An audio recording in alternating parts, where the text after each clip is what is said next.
Hello, folks. Howdy, and welcome to session 10 of Changeling the Lost Second Edition, Viva Lost Vegas. Uh, Before we get started here, just wanted to reiterate that if you're a fan of Onyx Path's work, currently the Trinity Continuum Player's Guide is going up on BackerKit. If you want to be notified on launch, here's a link. Alrighty, folks. So let's get into it. Today is Thursday, July 29th, 2021. What have you all been doing over the last 5 days? Everyone go around the table. Who wants to go first? Not me. Then I'll go first. Just a second. Okay.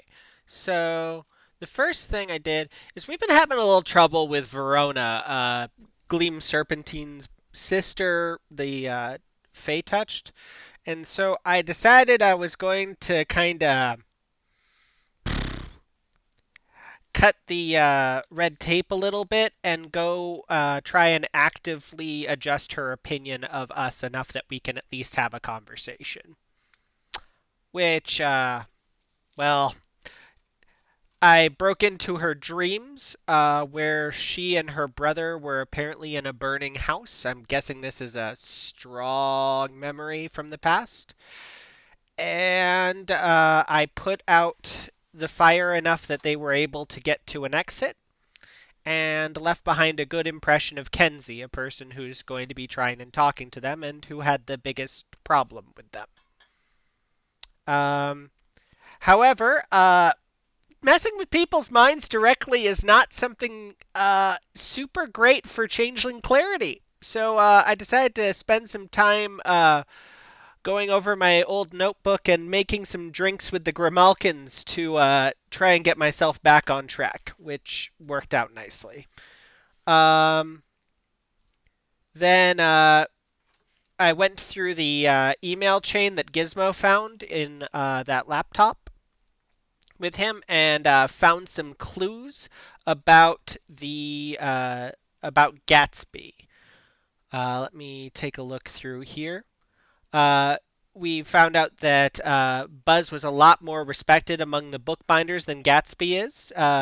He's he was referred to as a dishonest con man, a corporate sellout, and when he got into an argument with Buzz in the past, Buzz commented, "At least I don't have to play pretend in the hedge to feel good about myself."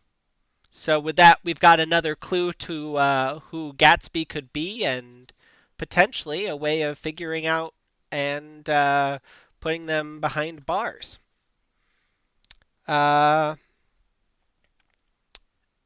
I then went looking for an icon belonging to Rattlebones to trade to that guy who has all of Mimsatch's stuff. I wasn't able to find one directly, but I did find some rumors about a group of hobgoblins that were worshipping one, begging for mercy from Oliver once he comes into his father's kingdom. So that's not terrifying. And they talked to Viscount Gustav, the art dealer and forger. And he said he wanted me to show my stuff. He was going to give me one of his forgeries, gave me an approximate price that he usually gets for it, and to try and beat it. So that's going to be my project this next week.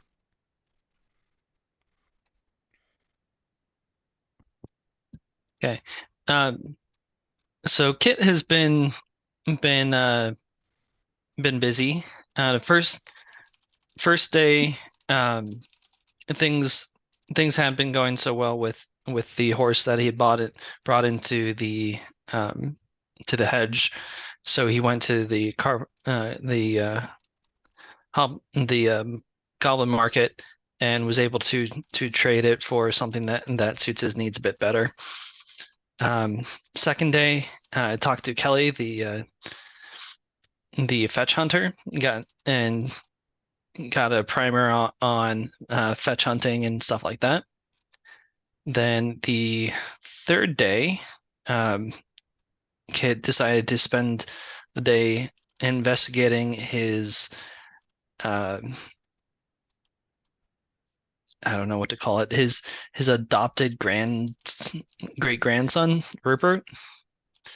Got a bunch of information on that. That's gonna be handy to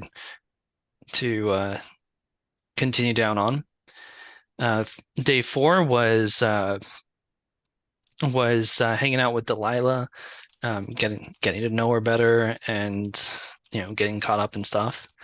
And day 5 was simply hanging out at the Barrow and continuing to teach Mim Satch how to be a ranch hand.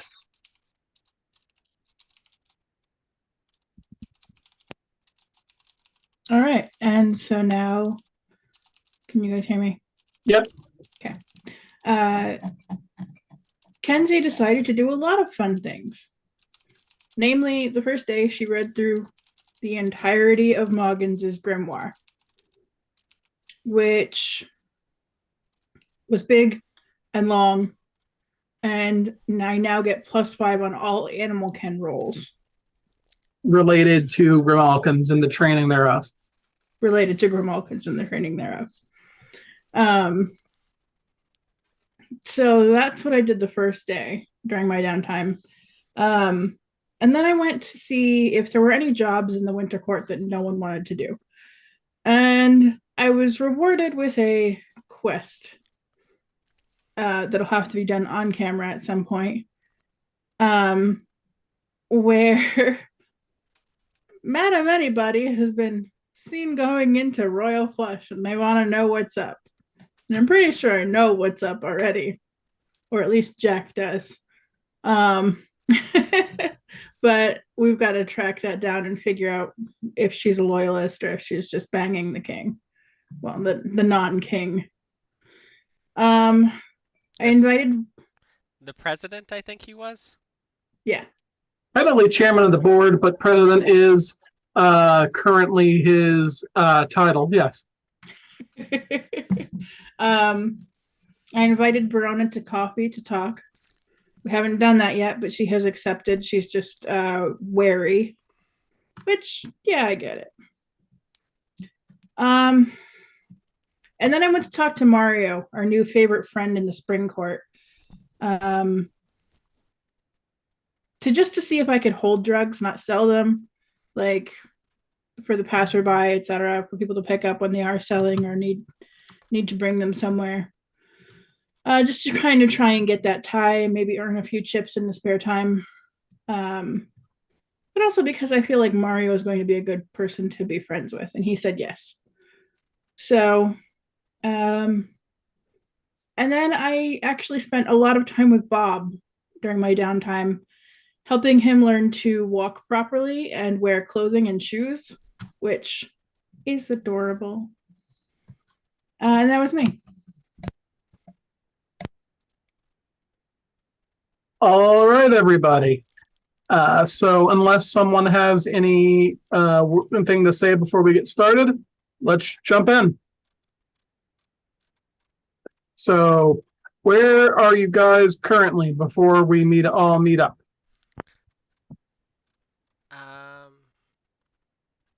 I believe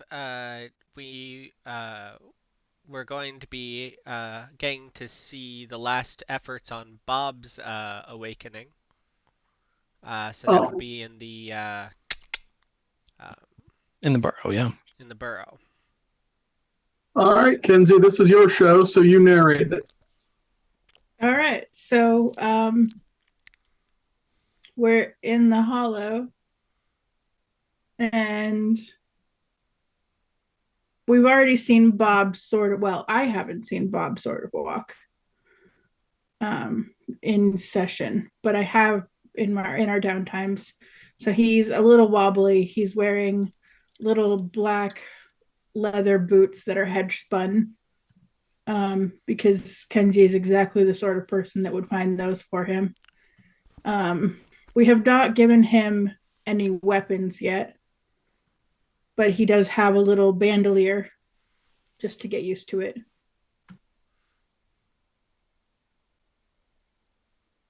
Bob looks around with his large feline eyes, more intelligent and brighter than you've seen them recently. He puts one paw up to his head and meows like he's trying to wave.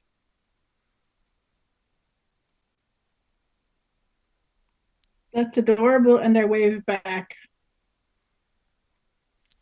And I ask if he wants a hat. Bob seems to contemplate it for a moment before nodding. All right, we'll find you a hat. All right, Good to is meet- everyone else here? Yeah.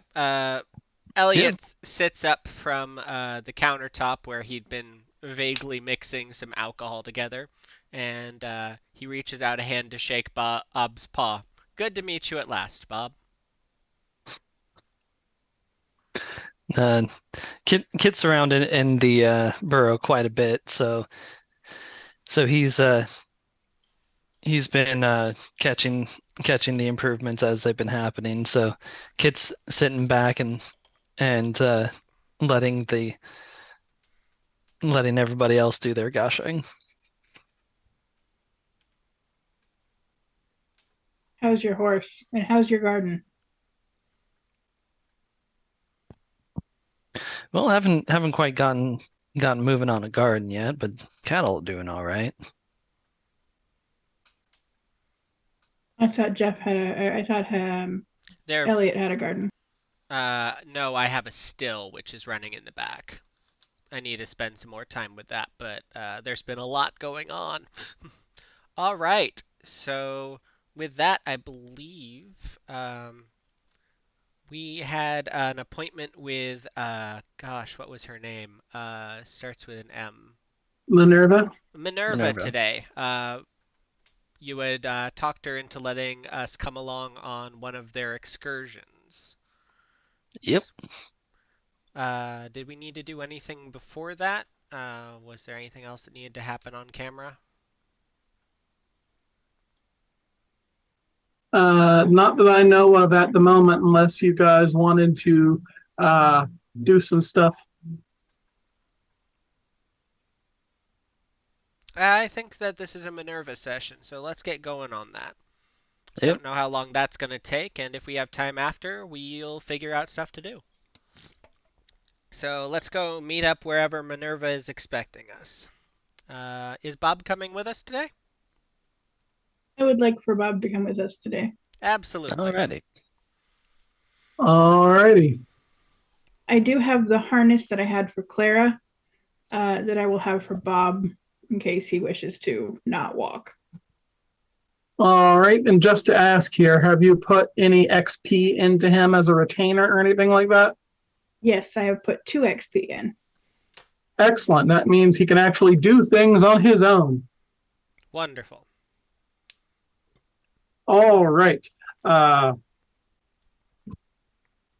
The Motley meets up with the Magistra of the Autumn Court, Minerva Noctua, on the trod outside of the Thorn Carnival's hedgeward entrance.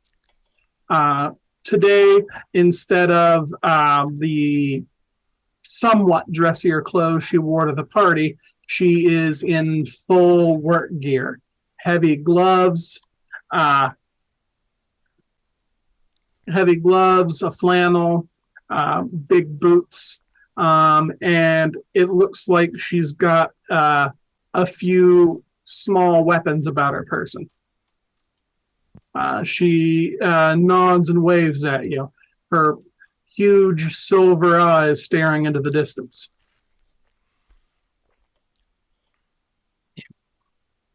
How you doing, Minerva? You all set up and ready to rock? Yes, she says dreamily. It was fortuitous that you'd offered your assistance. I needed it fairly quickly. Yep. Well, gotta make myself useful when things aren't on fire, as they say. Hey, I'm just excited to be here. What are we doing? What's going on? What are we doing? Minerva takes a canteen from the side her side and takes a sip of it. You see, she says, I had recently found an interesting area in the hedge requiring my attention. Deep in the thorns, I found what appears to be a ruined realm of Arcadia, passed away into the hedge. While I was excavating, however, the area was hit. A bastion fell loose from the wishing roads, she says, pointing up into the starry sky. And now it's overrun with exiled eidolons. I had to flee. I was not equipped to deal with them. Well, we'll be happy to help you deal with that. That sounds like a bizarre thing to happen while you're investigating. But between us, we've got plenty of skill sets for handling any problems that could arrive. It's lovely to meet you, by the way. Elliot offers a glassy hand to Minerva, who he's meeting for the first time here. She nods and takes it and begins leading the way to the group. Oh, go on. For our viewers who might not know, an eidolon is a dream actor. Mm-hmm. Along the way, she asks politely how familiar you are with areas of the outer hedge. This is going to be my first journey out this far. Wanted to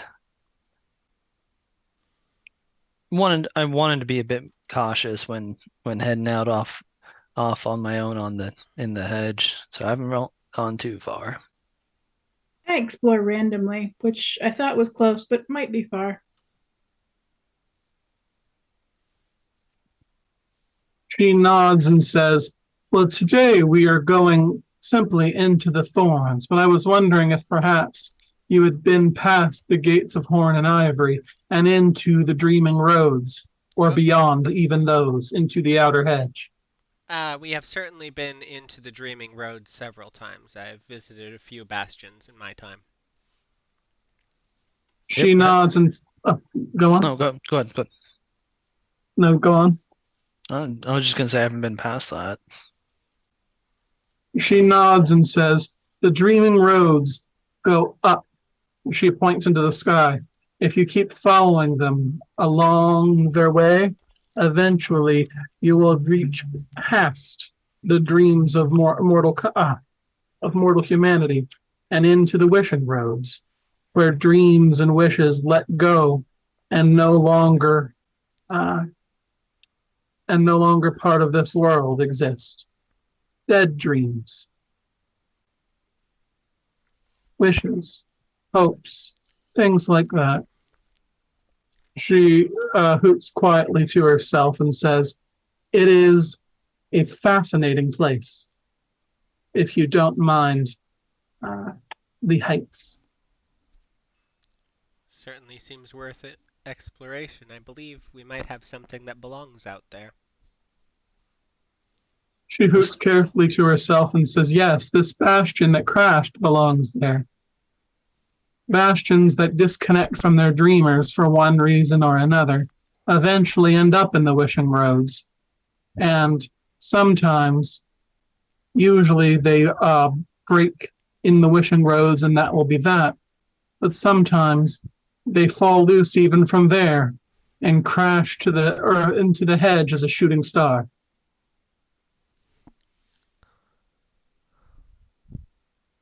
Huh. Interesting. So we're That headed would to be see a fun to star. explore. Looks like we're headed to see a starfall then. She stops at an area of the thorns that doesn't look too distinct from any other, except if you look carefully, you can see that it has been recently disturbed. She pulls from her pack a machete and begins chopping her way through. Follow me, she says. I can navigate the way. All right. I'll take I'll take everyone's bags and stuff like that, and put them up on my Fey mount. All right. And what does your Fey mount look like? You said a large bird, but what are we Mhm. looking at here? I was thinking, honestly,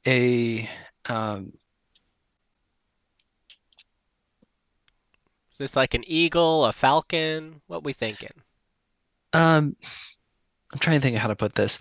So you know those very um, harsh looking uh, Art Deco birds that are like on the sides of like buildings and stuff like that. Yeah, That, that but flying around. Nifty. yeah. Sounds Mhm. cool. You can feel Minerva. You expend glamour as the weird tightens around you. Uh, she locks eyes on an area of the hedge and begins walking into the deep thorns. Uh, I'm one to play follow the leader here. Yep. Within 10 or 20 minutes of walking, you arrive at the area. Here, the glassy barbed wire thorns of the Las Vegas hedge has given way to a patch of brown and green brambles of the more traditional type. Uh, you find yourself in a clearing that would possibly make a nice hollow, uh, a large one. And in the center of it, you can see a building or parts of one. It is mostly obscured by a growth of brambles in a circular area. Between them, you can see something glowing gray and black and purple. A strange sensation even to the eyes of changelings. Uh, there's an area that has been chopped free, uh, and you can that appears to be serving as an entrance. Looking into it, it looks as though there's a wall of light, purple and gray, that appears to be falling apart. As you can see in some areas, the brambles directly through it. Minerva stands and puts her head to one side. The bastion is falling apart.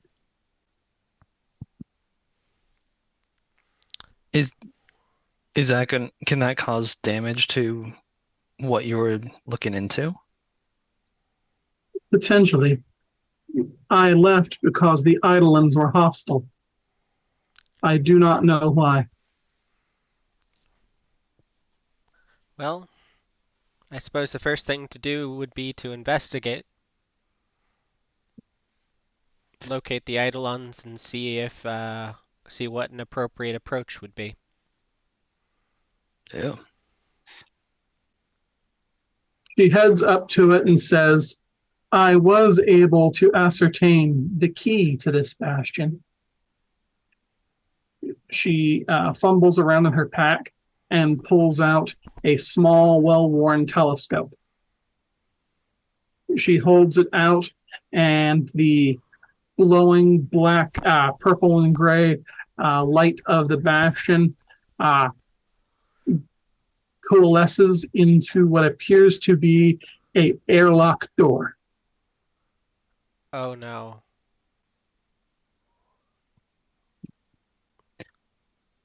Do you have an idea of what's going on? It's too early to tell, but this seems too familiar. A friend of ours who talked about being stuck up on the wishing roads, the telescopes. Doc Tallboy. She hoots to herself quietly. The healer? I do not know him very well personally. He is a recluse. It could be a coincidence, but I've stopped believing in coincidence too much since all this has happened. Let's go inside. No sense standing at the doorway. Elliot steadies himself and goes to open the airlock door, trying to steady himself by taking the lead position. And sorry, go ahead. No, go ahead. When I stop, please continue. Yeah, so Elliot, you're gonna take the lead, right? Yes. All right. I'm going to be right behind him, and with my hand on his shoulder and my shotgun in the other hand, in case something is hostile right out the gates when we open that second door. So I can push, shoot, if necessary.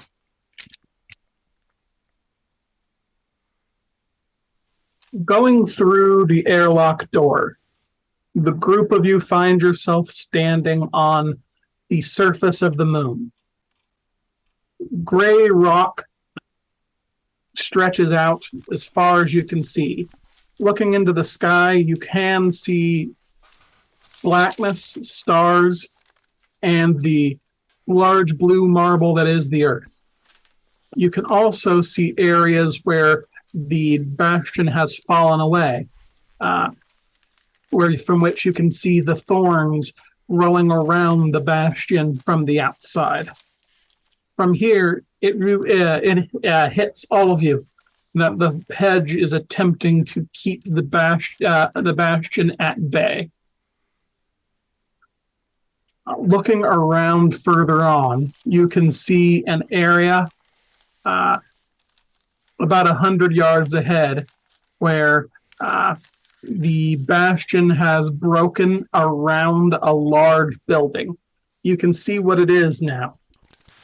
It is the crumbling remains of a castle with parapets and towers. The entrance is marked by a large stone statue that has been heavily damaged, but you can just make out as a musical clef, something that would be written on a sheet of music. You can also see, moving about here and there, what appears to be several dozen astronauts working diligently at taking parts of the castle away. As you watch them work, they go over to areas where the bastion has crumbled and begin trying to repair it with the stone of the castle. They appear to be making some headway. Out of character, are we going to try to help them? We're here to investigate the castle, not the bastion, so we're gonna wanna stop that. I think is the impression. And I would like everyone to make a perception roll. And if your clarity is above a certain point, it's a +2 or 3, right? I always forget that. Let me check real quick in the clarity rules. And does hedge sense help with this at all? Bear with me, I'm checking a couple things at once now. I'll check on the clarity stuff if you want to check in on Lex's question. I've already gotten to the clarity area of the book.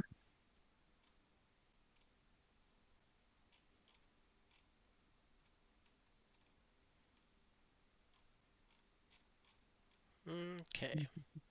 When a clarity is undamaged, she gains a 2-die bonus to perception rolls. As her clarity decreases, she loses track of reality. At clarity 3 and below, she falls prey to hallucinations if she experiences a dramatic failure on a perception roll. The character suffers a cumulative 1 die penalty to perception rolls for every 2 points below clarity 5. All right, so let's take a look and see if I'm doing okay. All right, 4 successes. And hedge sense. Let's see if we can't find that for you.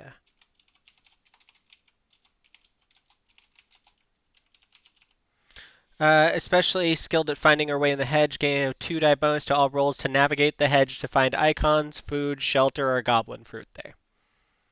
Then no, I don't think you're looking for any of that stuff. So I don't think that would count. I failed. I got 7 successes. Fuck, dude. That's a lot of successes. When it comes to looking, you best talk to Kit Cotton.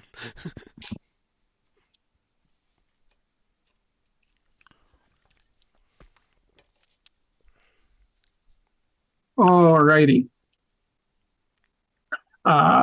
Kit spots something off in the middle distance, between you and the castle. It appears to be a transparent gray form staring up at the earth.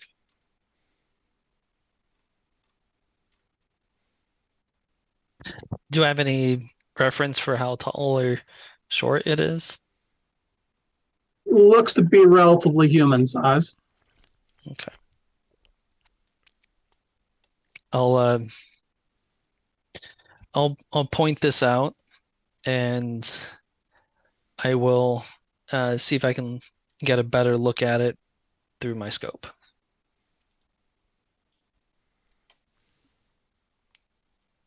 All right. Basically, using the scope as a binocular, basically. Looking at it through the scope, you see that the figure appears to be a tall, thin guy, about, you'd say, 6 feet, messy brown hair, glasses, and an X-Files t-shirt. He's sitting on the lunar soil and staring up at the earth. You can see him turning to the side and apparently talking into thin air, but you can't hear through your scope. You do notice that he's translucent and slightly fuzzy, as though TV static running across him. After a few moments of observation, he disappears. Oh. Okay. So that was definitely Tall Boy, right? Like, definitely Tall Boy? That's what I'm thinking. Okay, so quick question. We are inside the remains of the Bastion, right? Yes.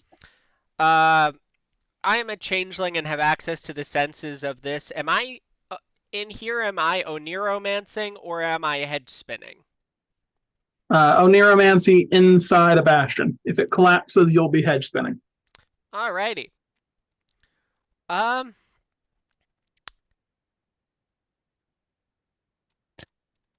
So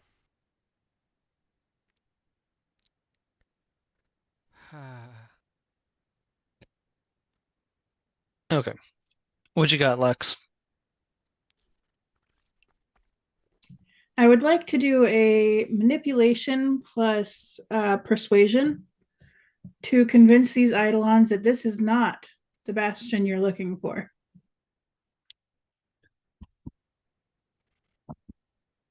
Okay, so you're going to go up to one of them and talk to them? Yes. Maybe not like in their face. I'll stand like normal speaking distance away. All right, roll for it.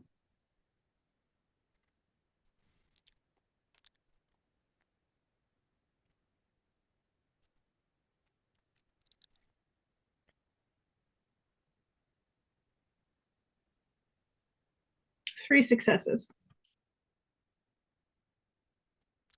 Kinsey heads up to a group of the astronaut eidolons, trying to dismantle one of the walls of the castle.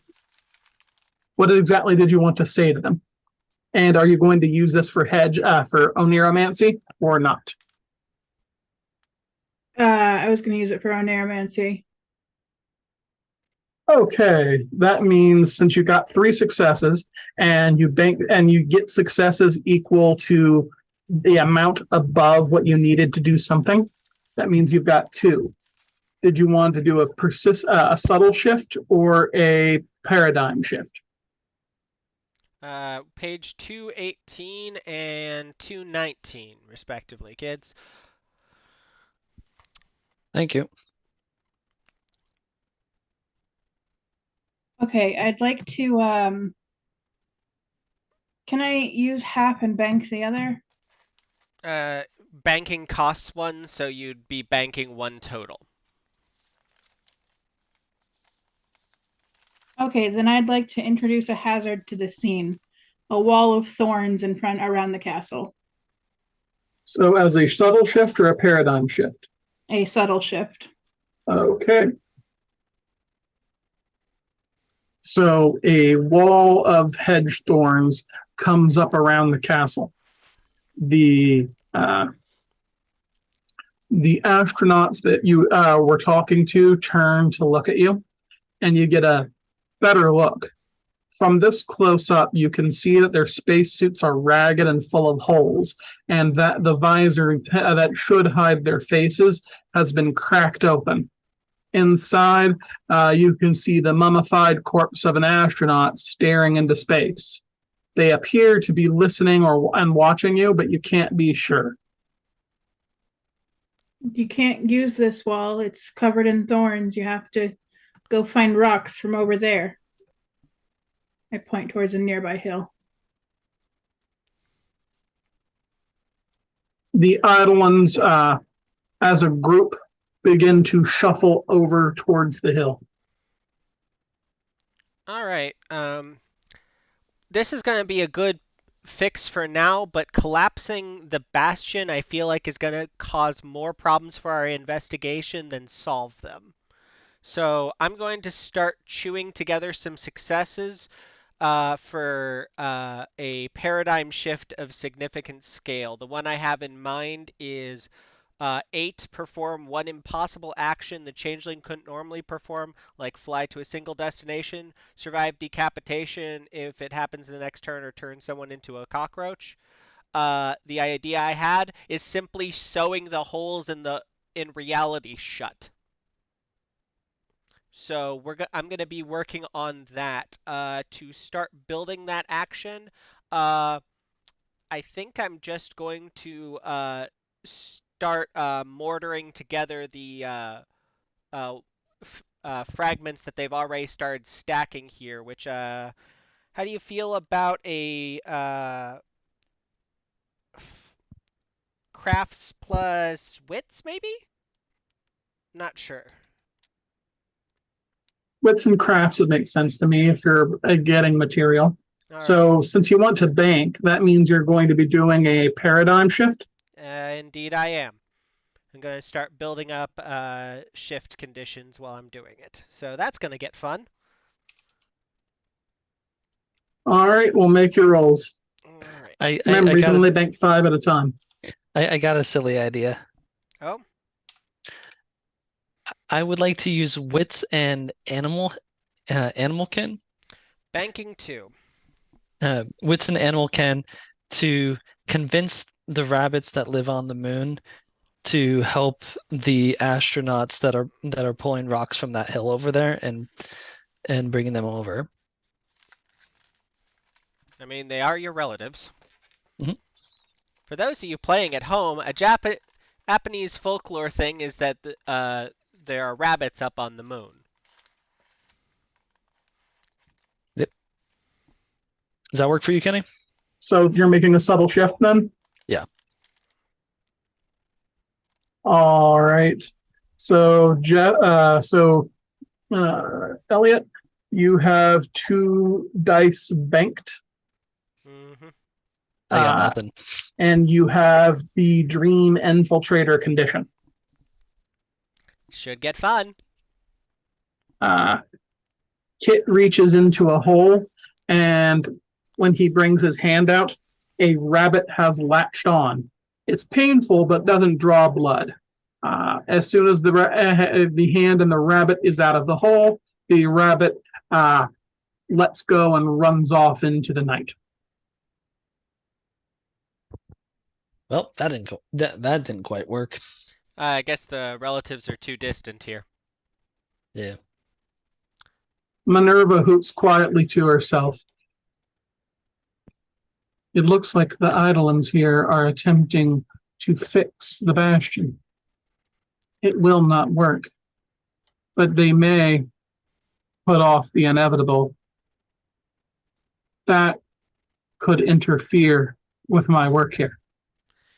If we can stop the collapse for a little bit, we might get the Eidolons to calm down and stop messing with the site, allowing us an uninterrupted opportunity to investigate. I imagine collapsing the bastion would probably damage the site. It is possible, she says. The collapse of a bastion is violent. What's going on, Lex? Can I try a dexterity plus larceny roll to steal their motivation? Well, I mean, the astronauts that were near you are gone now. Are you going to go find some more? Yes.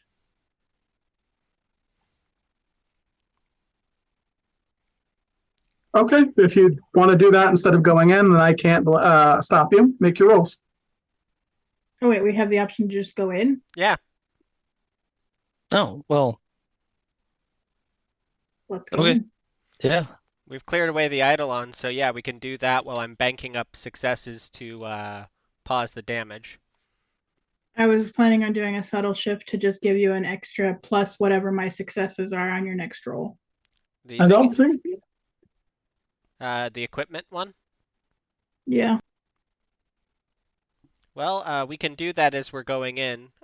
Luckily, Oneromancy applies to whatever rolls we need to make, and I'm sure problems will present themselves as we go. So let's go in. Okay, are you sure? Because I don't want to interrupt if you want to hang out here on the moon. No, I would like to not be on the moon, to be perfectly honest. Although I do take a rock. Okay, Minerva heads towards the door now that the astronauts have cleared away, and opens it up. You can feel the atmosphere change as you go from the inside of the broken bastion and transition back to a proper part of the hedge. Okay, so now we are hedge spinning again. Mm-hmm. Since this bastion is very badly broken, I'm going to allow you to keep your successes and continue to bank them because you'll be passing between the hedge and the remains of this bastion quite a bit. Awesome. Okay. Glad I got those successes banked. Page 204 to 207.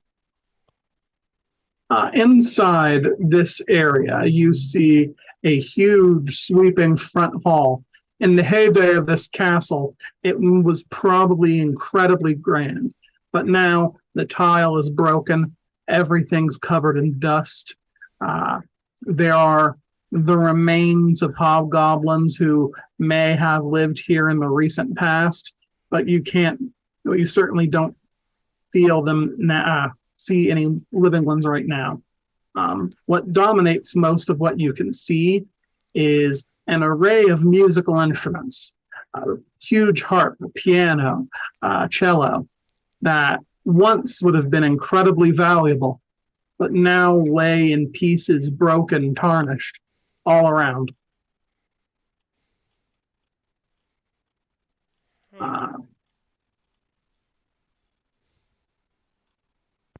I look to Minerva. Minerva is busy looking among the instruments. After spending several minutes examining the remains, she stands back up and wipes the dust off her pants. Interesting, she says.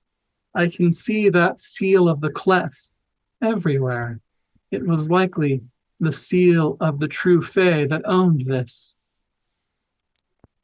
Wait, I thought the good cousins operated in Arcadia proper. What would one be doing in the hedge with a base? As I told you, this wasn't always in the hedge. Oh. Oh. I bet his name was the Troublemaker. She shrugs and says, it is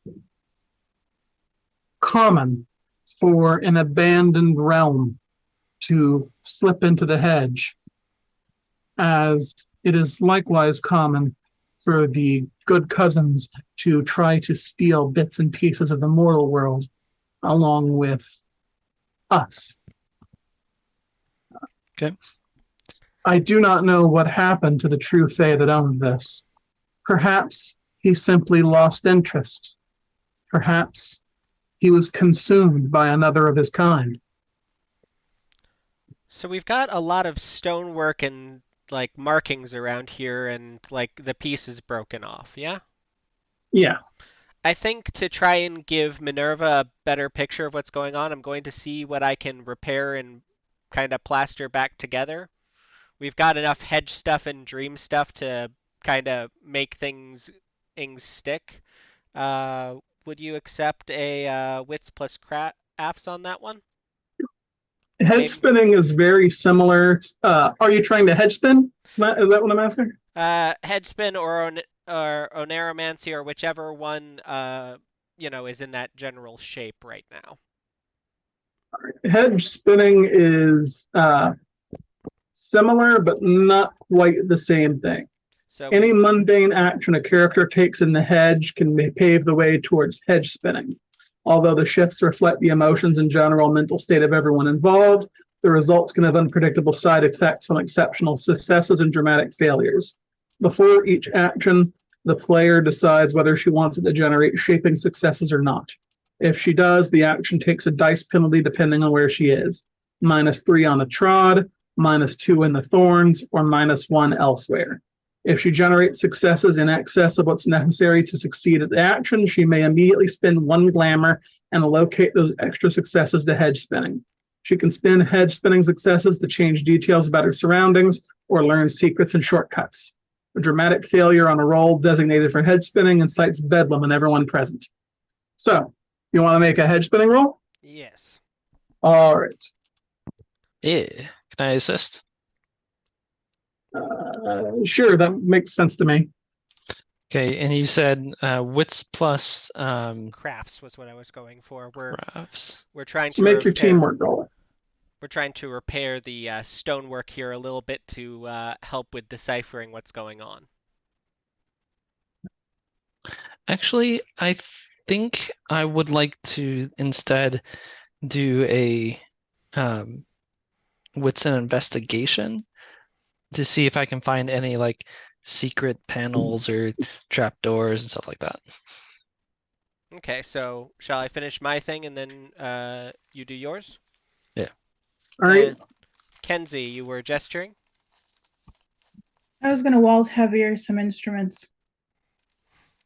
Okay, well, let's go in the order that we just talked about this. Exceptional success. 5 successes. All right. Subtle shift or paradigm shift? Okay, so if I bank shifts here, will that count back in the bastion, or is this its own thing? I'm going to say that's going to be its own thing. All right, so I'm going to say introduce a major beneficial twist of luck or complication for any character. I'm going to say I would like to provide a path forward, a clue, or something to Minerva for further investigation. I'm not sure what that would look like here, but something in that general shape. Okay, so that would mean that you would have 2 successes going unused. I don't think I'm allowed to do 2 things at once, so No. You have 4 that you could spend, and right now you're looking at subtle shifts. You could do that, or you could do the introduce a temporary condition for any character as long as a hedge feature currently in the environment could impose it. You could turn any character's failure into a dramatic failure, automatically gain the edge. Next turn, while navigating the hedge, or take 1 physical property of a hedge object, structure, or terrain feature not currently in use. Such as increasing or decreasing its size by 1 or turning a brick house into a gingerbread one. question for you. For a minor location change, would you say this, but when it wasn't ruined?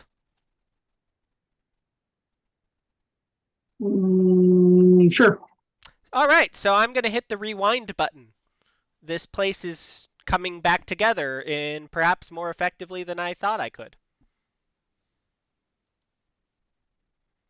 So, Elliot begins attempting to fix things. After several moments, it's clear that the ruins want to be fixed. They come together and meld back into their original form as Elliot begins stacking them. After a few minutes, this hits a critical mass, and the abandoned, broken ruin of a castle abruptly fills with light, but not sound. The tiles are fixed, the musical instruments are back in place, and everything is as it once was. After a few moments, the instruments begin playing themselves, and sound again becomes audible. From the ceiling unfurls a banner, heavily that looks as though it was mimicking the staff of musical notation. You see the clef symbol on it alongside some flowery text that states, "Welcome to the castle of the Baron de Capo." Well, there's your answer, I suppose. I hope this is helpful. Yes, says Minerva, scratching at her feathered chin. So, this was once the domain of a true fae called the Baron de Capo. She looks around. It appears he was interested in music. Interesting. Let us move on. Alrighty. So To I'm where? going. Heading deeper in, there is a door that moves further into the castle. I guess we're all fine here, so let's get going. The group steps through the door and finds themselves back on the moon. Here, you see that a large group of the astronauts have successfully managed to repair part of the bastion. There is what appears to be a sort of rip in reality, disconnecting one room of the castle from another. You can see what would be on the other side of the door about several hundred meters away of lunar landscape. The astronauts, as they are moving around, are attempting to brick up that doorway. Each brick they place transforms into lunar landscape and the void of space. Well, we can't have that go on. It's going to get real Oh, hard. wait a sec. We totally forgot about what the other two wanted to do. I'm sorry, guys. Let's do that real quick. Oh, okay. Okay, so so we're rewinding before we step through there, yeah? Yes. Yeah, I apologize. I forgot all about you guys. Okay. So yeah, I'm gonna check around, see if I can find any hidden doors, latches, that kind of stuff. And I was gonna do wits plus investigation. Alrighty. One success. All right. You feel around, and while you don't seem to find anything hidden, you do find that all the windows that are looking out look out directly onto the lunar landscape. Okay. So in that case, I'm going to do a subtle shift. You don't And- have any successes above the one. You need Right. You need to have ones after the success necessary to spend. Right. So okay. So the cost here listed in the book, it's that plus one. Basically, it's those over the success to do what you want to do. Yeah, and you Okay. need at least one success to do what you want to do. Okay, yeah, that wasn't clear. My apologies. No problem. Sorry, I was reading it out. I can read that part again for you. No, it's fine. I understand what's going on. It's cool. All All right. right, if you're sure. And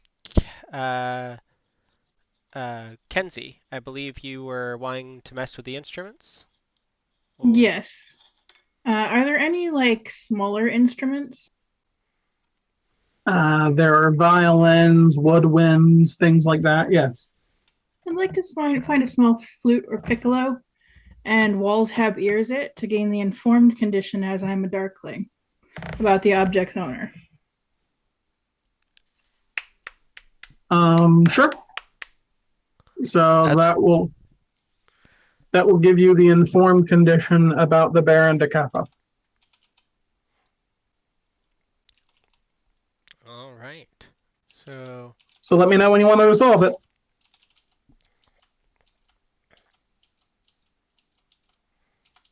What So, let's take a look here.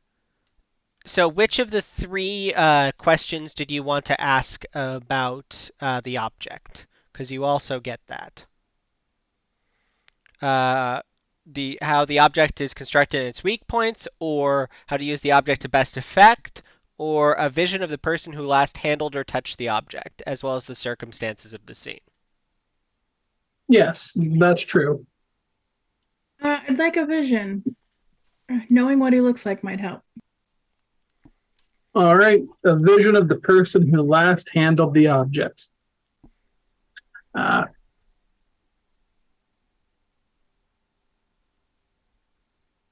Kenzie's senses are briefly overcome as she sees a vision of a small wizened changeling attempting to play the flute while what appears to be large hobgoblins are whipping him when he misses a note.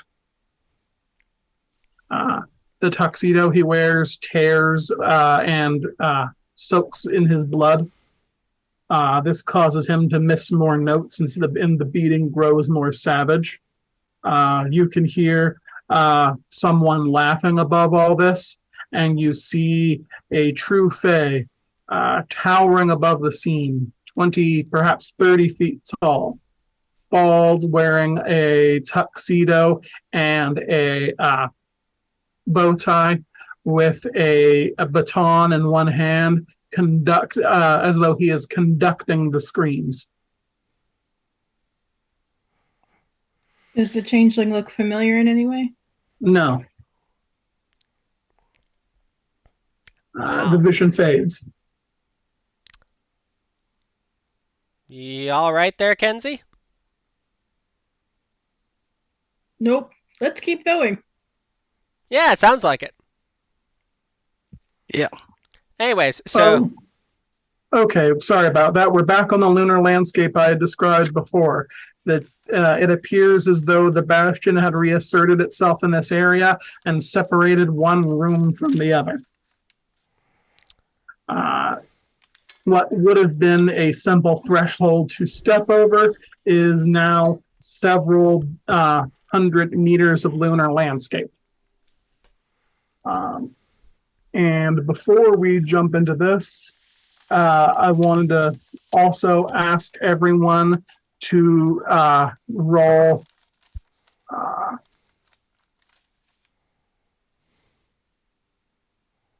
resolve plus composure plus weird. You got it. That's certainly not a threatening roll.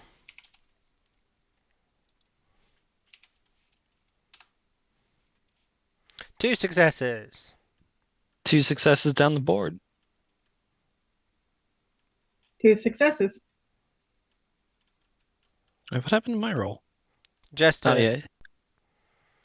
literally 4 cases of 2 successes.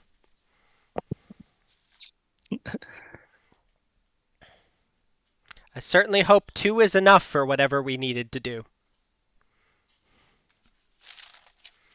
Since I'm All right. guessing that was Minerva's roll. Hydrate, yeah. everyone!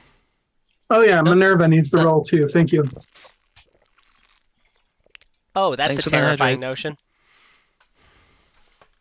Thank you, Rose. Hail hydrate. Hydrate comes in a little glass vial. A little glass vial? No, it comes in this, or, well, you know, I mean, something about the shape. it can come in a little glass vial. All Fair. right. As you stand on the lunar landscape, you feel an intense wave of energy wash over you. However, you are left in the wake unharmed, and you feel a presence recede. I don't like that. Did you feel that, Minerva? She hoots softly to herself and nods. Do you know what that was? It could be any number of things, she stated. Perhaps a hobgoblin, perhaps a hedge ghost. Fair enough. All right, and everyone also roll perception real quick. I don't know if it helps, but I did use that Sanctity of Merits on Hobkin.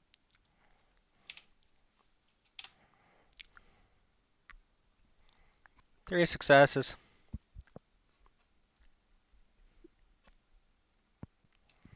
Fail. Only 4 successes this time. Only 4.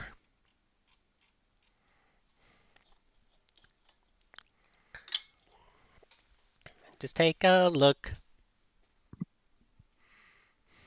Alrighty. The group notices several of the astronauts gathered around a translucent figure. You see that the figure is the same one Kit noticed through the scope: messy brown hair, glasses, X-Files, X-Files t-shirt. He is fiddling at an equally translucent and staticky telescope, attempting to look up at Earth. He turns to the air beside him and says, "I can't believe we finally got here." And then there's a sound like a burst of television static, and the vision disappears. The astronauts who are watching it look away from the vision and look towards you. You notice as a group that there are several of them, and one of them has drawn what appears to be a pulp-style laser pistol.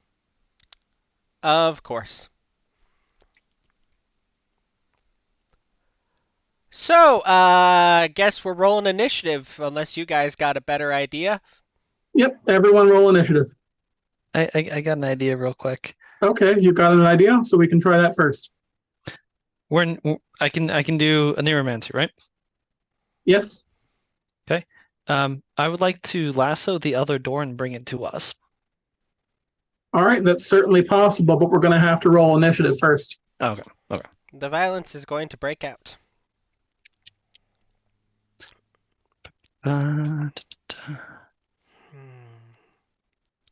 So, okay.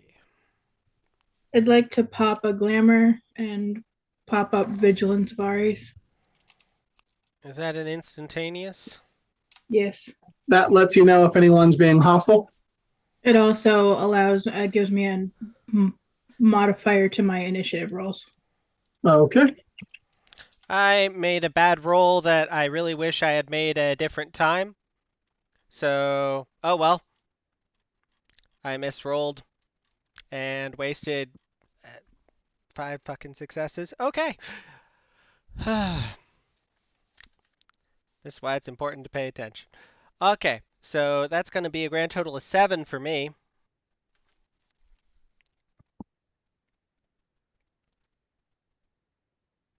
$17.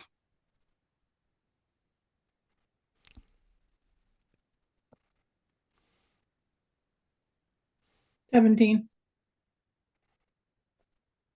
I am literally 10 behind the rest of my party. I am not built for combat.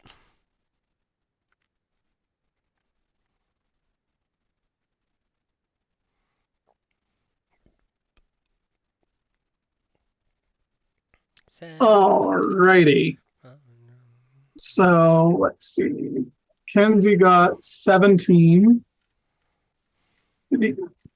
What's your mod for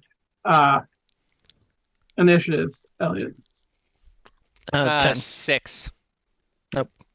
Nope, sorry. Wrong person. Yeah, so Elliot has 7. Kit has, where is he, Kit? 17. 17 in total, mod of 10.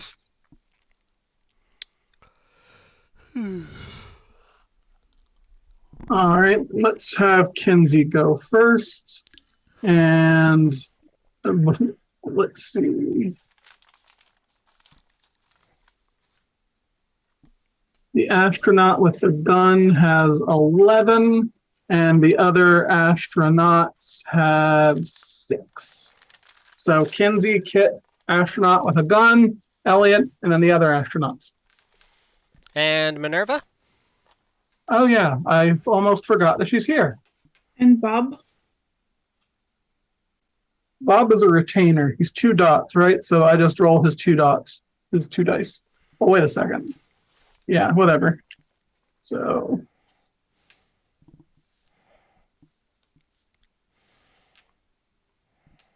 All right. Bob likewise has 7. Minerva.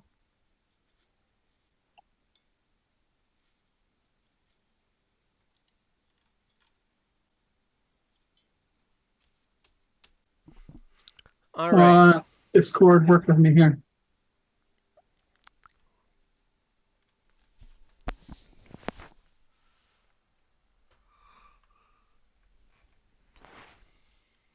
Nine.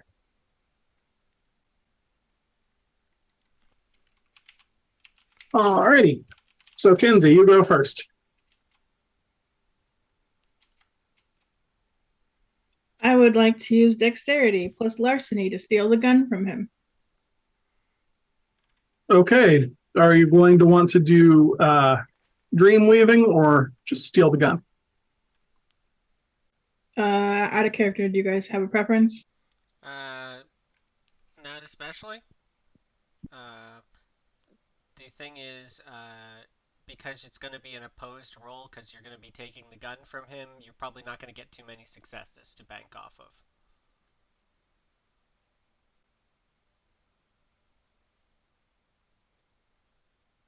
Yep. Let's see.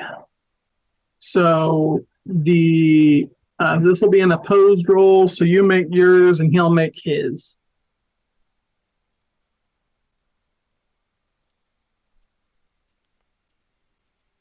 All right. Exceptional success, 5. Damn. And he only rolled 1. So yeah, that's an exceptional success. you take the gun away from the astronaut with the gun. It crumbles into stardust in your hands.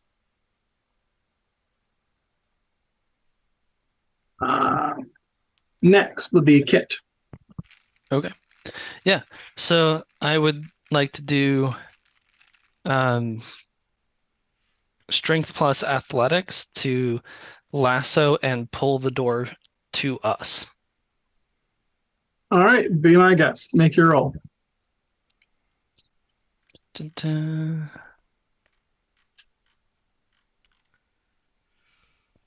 And let's go ahead and do willpower on this. Okay. 4 successes. All right. So you definitely succeed in the lassoing, and I'm assuming that you want to do dream weaving. So you've got 3 successes there to do that with. And let's see here. For what you want to do, 3 successes. Yeah, that would be make a minor location change if you want to do a subtle shift, or if you want to do a paradigm shift. You could say as a major beneficial twist of luck. So do you want to do this as a paradigm shift or a subtle shift? What is the benefits and drawbacks to either? Subtle shift is subtle. It's in keeping with the dream. A paradigm shift will inflict the dream infiltrator condition as the Eidolons notice that you're there and that you don't belong. And they're going to get increasingly hostile. Okay. Let's keep it subtle for now.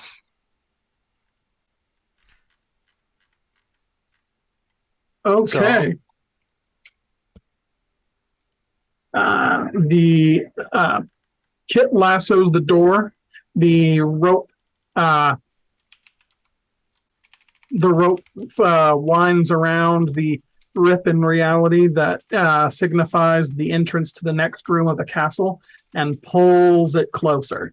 It's now within walking distance of 1 turn.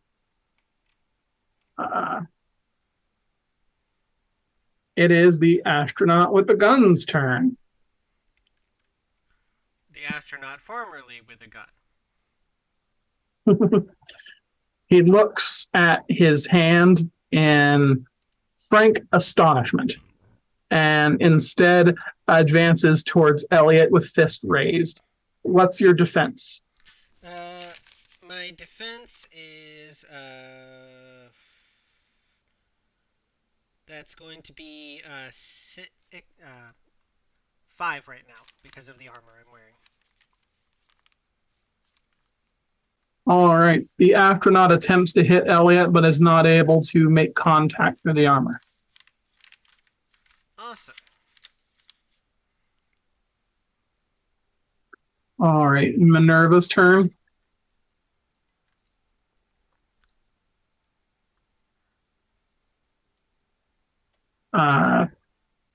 Seeing what's happening, she brings out the machete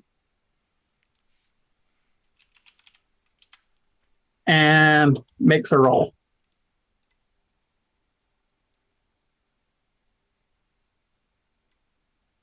It fails to get through the astronaut's helmet.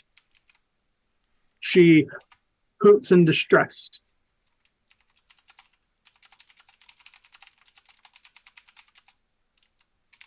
Elliot, it's your turn. So, okay.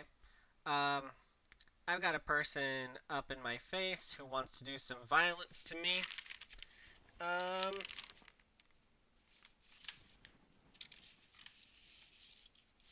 their spacesuit is already destroyed. We're on the moon! We're on the moon, and the internal logic of the moon, this place has moon gravity. I'm just gonna bounce over the enemies here. I'm gonna make a Dex plus Athletics roll to clear over the reach of any of these guys and get to the other side by the door. And I may or may not be oneromancing on my way there. Alrighty, make your roll. Alrighty. So Dex plus Athletics will get me a 6. Alrighty. We need to get some dice together, so I'm throwing one of my willpower at it. Alright, 2 successes. We're banking up to 4 successes, kicking around in the bank.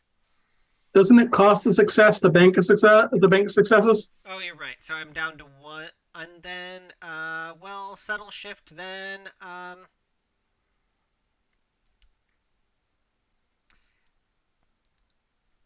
the dude we just saw, the fair-haired person. I'm able to learn whether an Eidolon is extra or important. Does he ping as an extra? I mean, ping as an Eidolon, and if so, is he either of those things? He does not appear to be an Eidolon. It appears to be a residual element of Dreamer long past. I figured as much, but it was worth checking. So that is definitely a fucking hedge ghost, guys. Alright, I got what I could out of this. And I'm landed over by the door. Okay. That means it is Bob's turn. What does Bob the cat do, Kinsey? What can Bob the cat do? He's got 2 dots in retainer, so that means what Bob the cat can do. Give me a moment to pull up the retainer merit. He can either roll 2 dice at just about anything, or he can roll 4 dice at whatever he's supposed to be good at. Yep. Did you train him like one of the cat maids slash workers? Butlers, or did you give him a different training set? We may have been watching Teenage Mutant Ninja Turtles and eating pizza. Ah, so you trained him to be a fighter or a bodyguard? Yeah. So then I guess he'd have 4 dice towards stuff like that. All right, so you want him to attack? Currently, I would like him to perform evasive maneuvers to get over to the door. All right.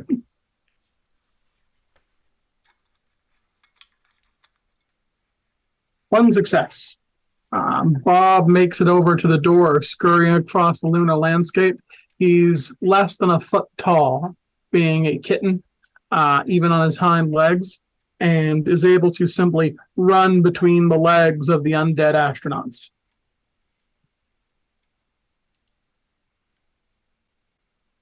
All right. It's the astronauts' turn.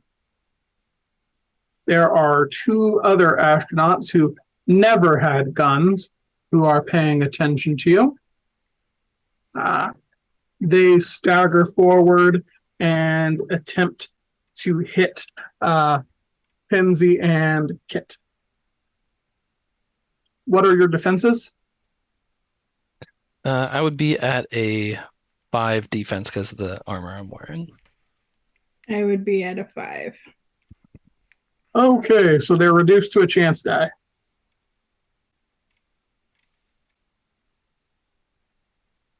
Always happy to do that to the enemy.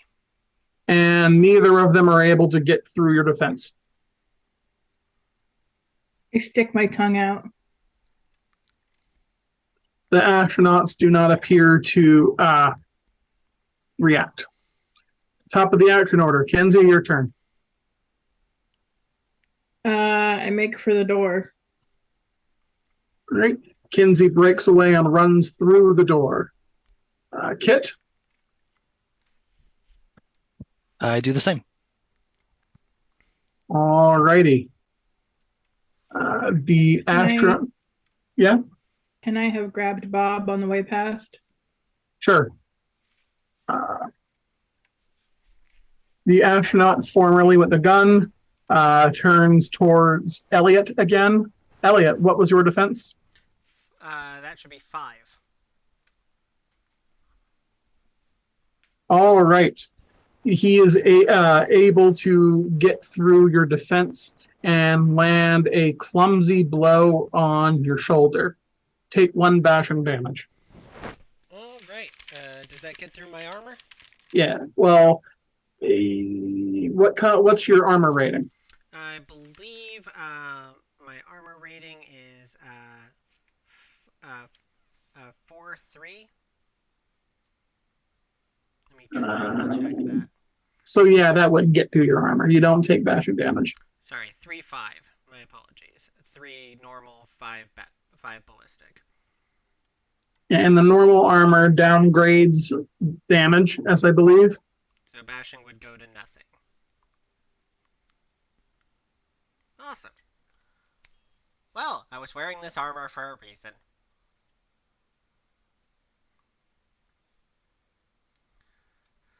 So, we heading through, guys? All right, Minerva, it's her turn. She breaks for the door as well. And Elliot, your turn. If I'm the only one here, I'm not gonna stick around and try head spinning surrounded by 3 hostiles. I'm just gonna not head spinning, a neuromancy surrounded by 3 hostiles. I'm just gonna go. I'm already by the door. I hopped over here. I'm going in. All right. You find yourselves once again within the castle. This area of the castle is in ruins. This appears to have once been a large hub towards other areas of the castle, but several of the doors have collapsed. There has been cave-ins since this place was last used. Only the doors leading further into the castle are still up. Minerva heads to one of them and starts looking around, opening it and peeking through and doing a little investigation. After a few moments, she looks back and says, I believe this one will take us further towards the center of the castle. I sneak through. Minerva tries the other door before following Kenzie. A small avalanche of books comes tumbling out. She gets out of the way, but you can see that down this other corridor, the entire area has been stuffed full of books. Wait. The corridor is full of books. Ancient, rotting, musty books. Okay. Can I pocket a couple? Sure, be my guest. Yeah, I'm gonna put some. I'm gonna grab some, and Actually, could I ask a favor of you guys? Yeah. All right. First question. This seems to be like as if they were just shoved in there rather than them having once been organized and are no longer, right? That's correct. The entire corridor looks to have been filled roughly with books, as though someone had dumped them in by the bucketful. Okay, guys. I can get us through this corridor in exchange for 2 things. One, I'm not going to be good for much glamour shit for the rest of the encounter, and 2, I'm going to need you guys to look somewhere else for a minute. How's that feel? Kenzie looks away. yep, I'm going to brush my bird. Minerva, would you mind not looking down this way for a moment? I've got some work to do, and it's a lot easier when I'm not being stared at. She nods and turns away. All right. Activating Brownie's Boon. Brownie's Boon allows me to do mundane activities at a increasingly fast speed, depending on how much glamour I'm willing to spend. Up to 3. I'm spending 3 glamour, and I'm going to stack the books neatly in anywhere I can find it that won't be blocking the way here. I'm just organizing the bookshelves. Alrighty. There is the Well, there sound are of liquid sloshing in glass at high speed. There are no bookshelves here, but the books are able to be stacked alongside the sides of the corridor. Reopening that corridor. Kinsey, do you still want to go down the other way that you went through, or do you want to go this way now that it's reopened? I mean, are you guys going down this way? I'm up with either. I just wanted to see if there was anything immediately obvious once the passage was open. What you can see is a long, dark, musty hallway that had been previously full of books. There is a door at the end. Down the other way, there is a similar hallway. Sorry about that, Minerva.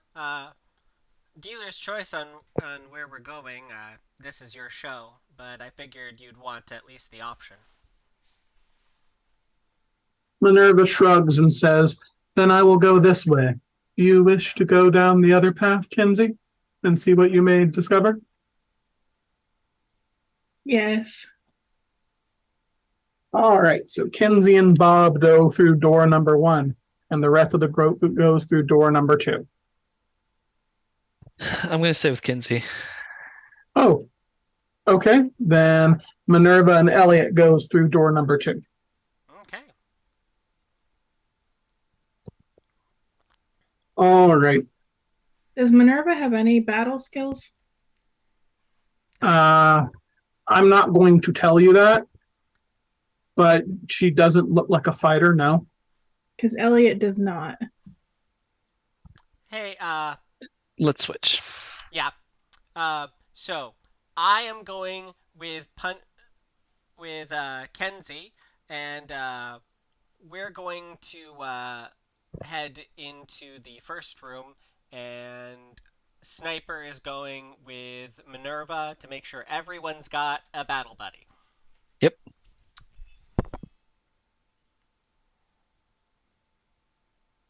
All right. The party split shuffle. Don't Yep. you know you never split the party? So who went with Kinsey? I did. All right. Elliot and Kinsey make their way through the corridor that he did not clean up.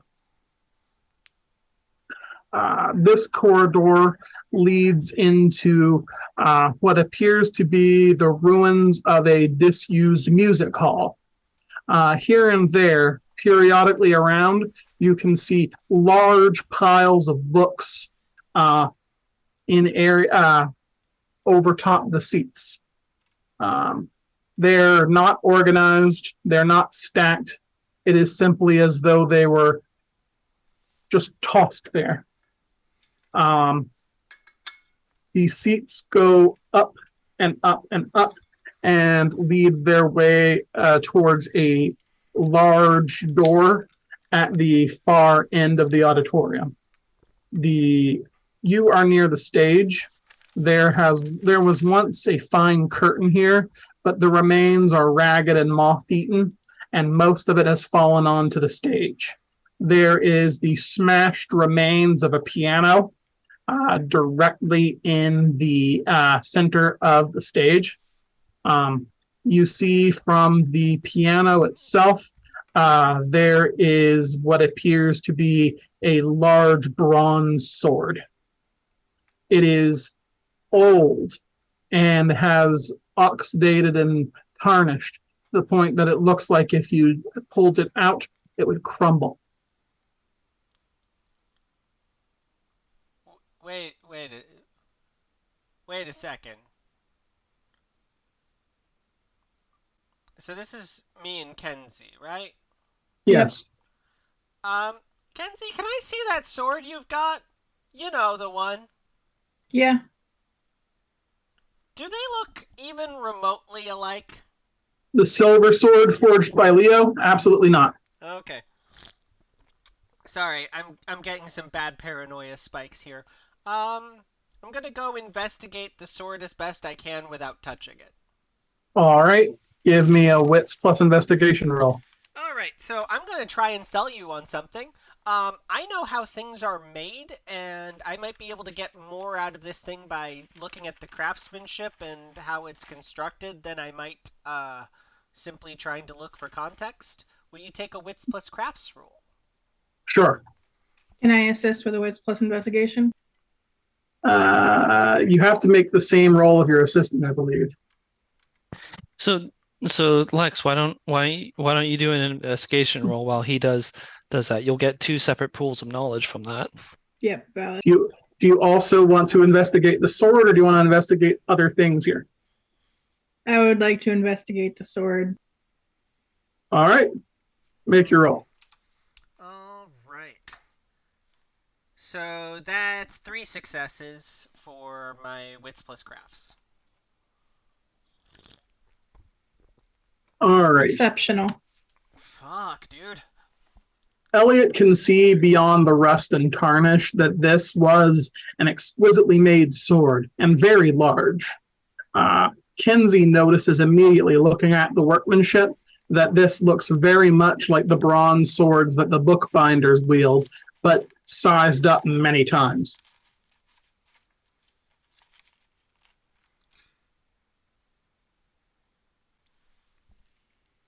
If you had to guess, you would probably say that this is about a century old.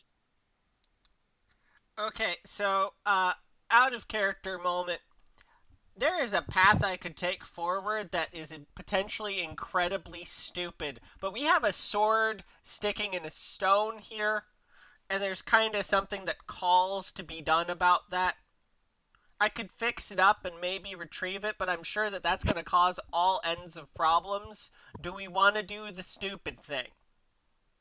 Let's wait. Let's get more information of the area first. Fair enough. We should at least investigate the room before we... So, we had the places covered in books. What else was here? The ruined piano. The sword is sticking out of the piano. Okay. Okay. So this was very much a the state of this place was very much an active because of an active fight rather than just time. I mean, time has been a factor too, but Wait. there was a fight. Can we use kenning? What? Kenning. Sure, let me roll it for you. Since that's what I'm supposed to do according to the rules. Give me a second. I believe that's clarity plus weird, if I remember correctly.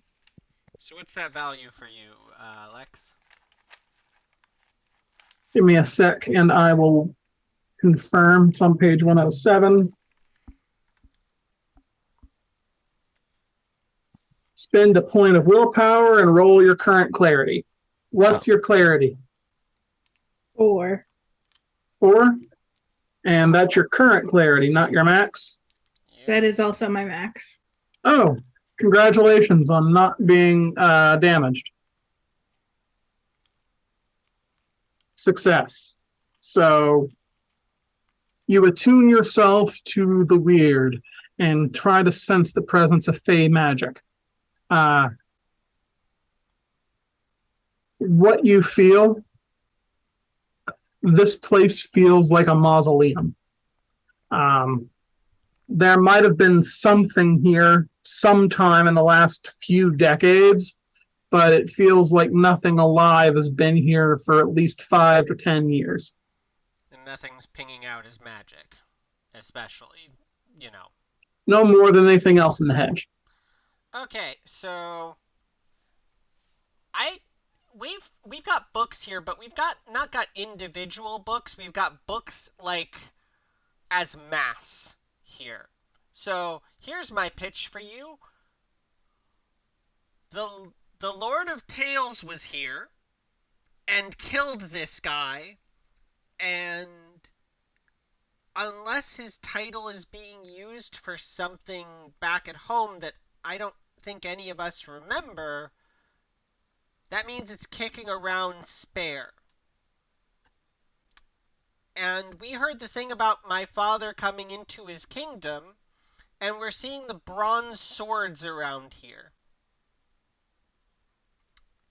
So, just spinning out here, I think I know who is going to be the Baron de Capo. I don't know who it was, but I think we're going to have a musical little doll in the future.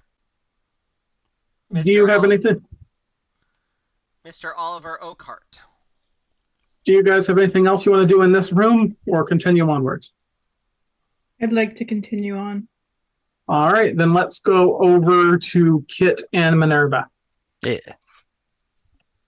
The two of you head through the corridor between the newly stacked books, and open up a room. This room looks like once upon a time it was a massive conservatory, but now it is largely filled with books. As you walk, Minerva steps up onto a pile, and as you look, you can see that this room had a skylight at the top.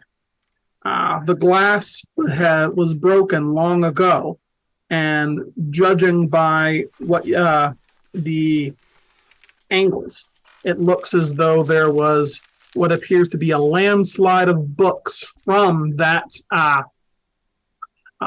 broken skylight and into the conservatory.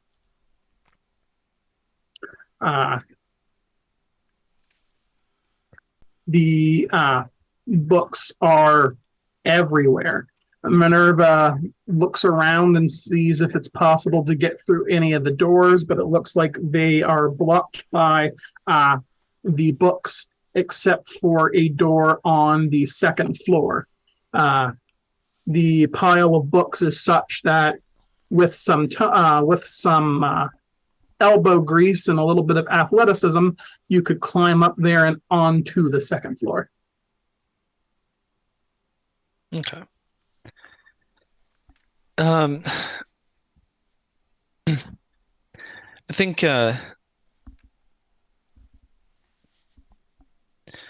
Aside from the avalanche of books and stuff like that, there's nothing too special about this room. Just the available door on the second, right? It's hard to tell. Everything is buried in books.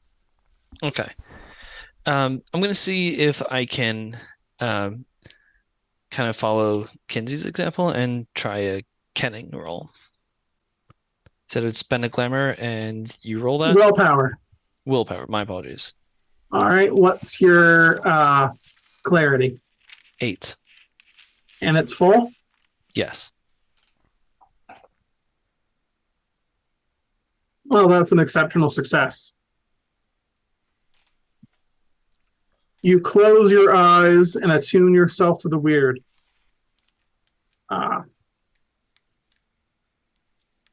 You can hear the echoes of long dead silent screams throughout this room. The books appear to not all, but largely be icons belonging to perhaps long dead changelings. Minerva picks one up and opens it, and the musty pages practically fall to pieces at her touch. She tries a few more and hoots softly to herself. She flips some pages in the ones that don't immediately fall apart and says, "At least some of these appear to be icons. I can read the stories of old changelings. But based on what I'm reading here," she flips through it,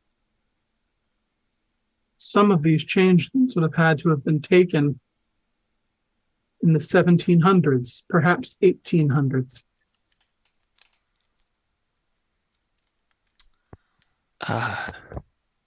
That's this is out of character, but that's when we found Moggins. That's when Moggins was made a changeling. Yep, but he wasn't made a changeling here. I believe he was. Is here a really meaningful thing? Valid point.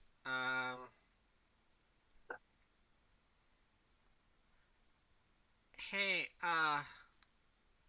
You remember how we looked up hedge sense a couple minutes ago? While Yeah. we're here, you might want to go see if you can find any icons belonging to a certain cat-loving individual that might have gotten abandoned here in the wreckage. Because the time checks out, and I believe Moggins explicitly stated the Lord of Tales was the guy who took him. Yes. Is So, sorry, go ahead. so it's not impossible that he'd have an icon left here, and if I'm going to be real with you, we're just going to give that back to him. Yeah.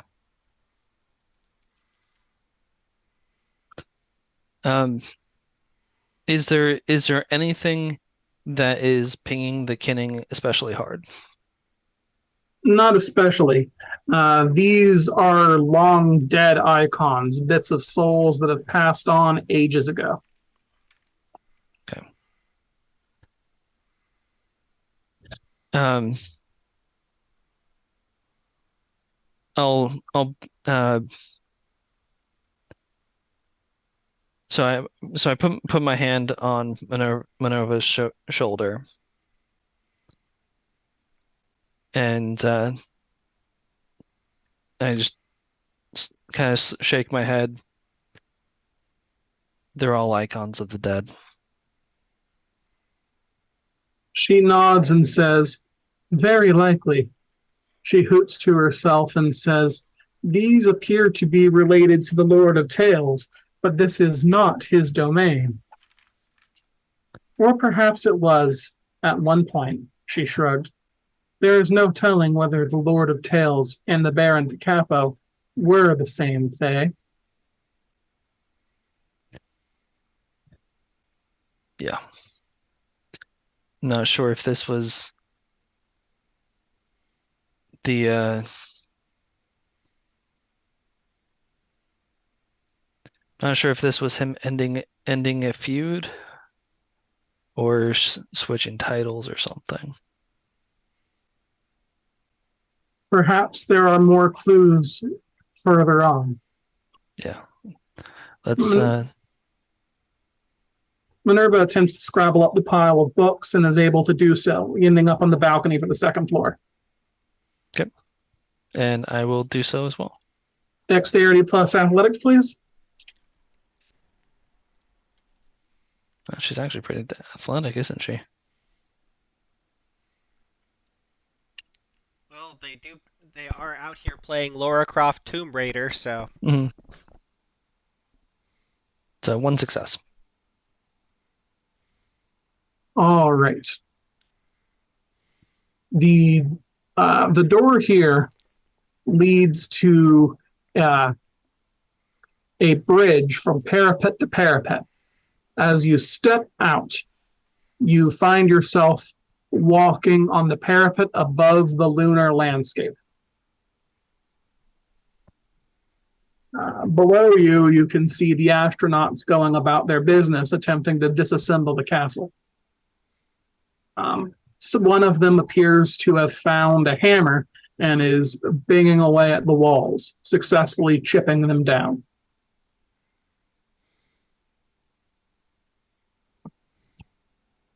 Okay.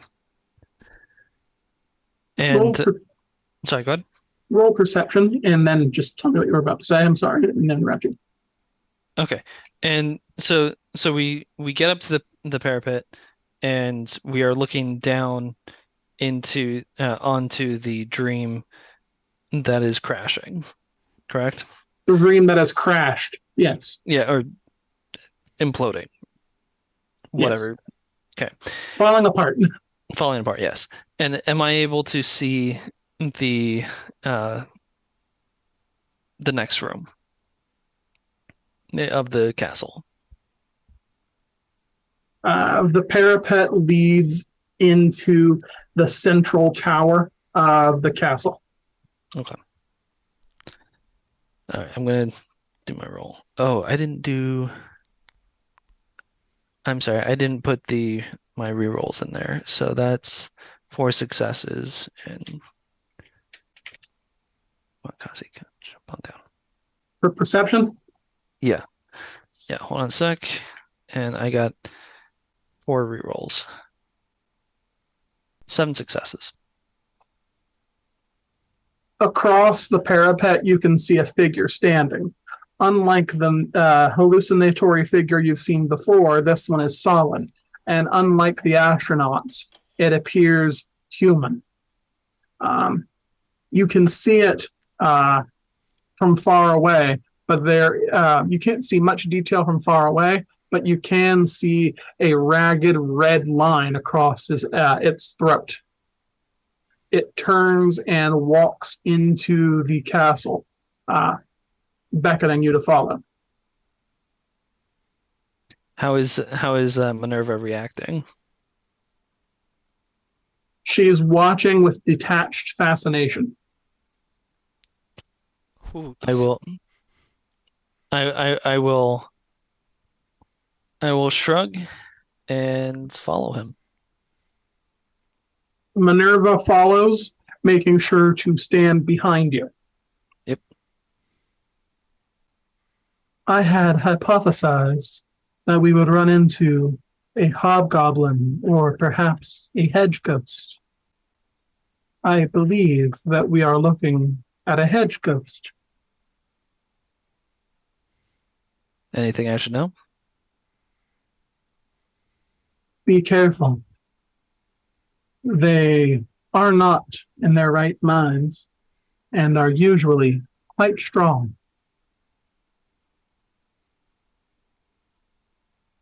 But there is much they can tell us if they wish. All right. I'll continue following. Cautiously.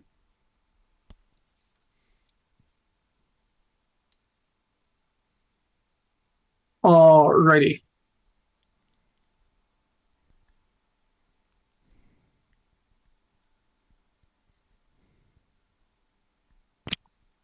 Yeah, this is getting a little tense. Yeah, holy shit.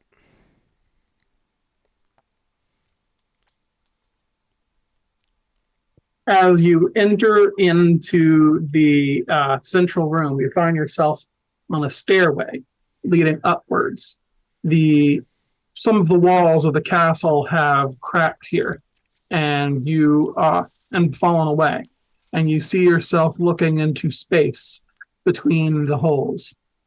As you climb upwards, you hear a voice echoing through the tower.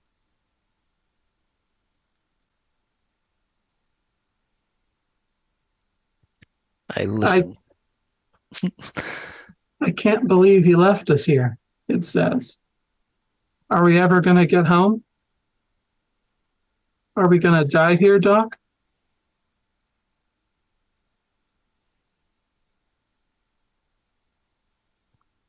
Oh. You find yourself before a door. All right, and here we'll go back to the other group. Heading out the door, you find yourself in the ruins of what used to be a garden. Here, the bastion appears to be falling apart at a large area. There are sections of lunar landscape and the void of space interspersed with ruined statues of musical instruments. The fallen statue that Kinsey recognizes as the Baron de Capo, moldered, covered in vines, and broken apart. There are smaller bronze swords sticking out of certain areas, and you definitely see you definitely see shapes that suggest from where the swords are sticking out that once upon a time there had been a body there, and now there was merely vines, grass, and bone. Across the way, you see a tower, the central tower of the castle leading up. Well, I'm willing to bet that if they're heading anywhere, they're going to be heading for that. And the bastion's falling apart here.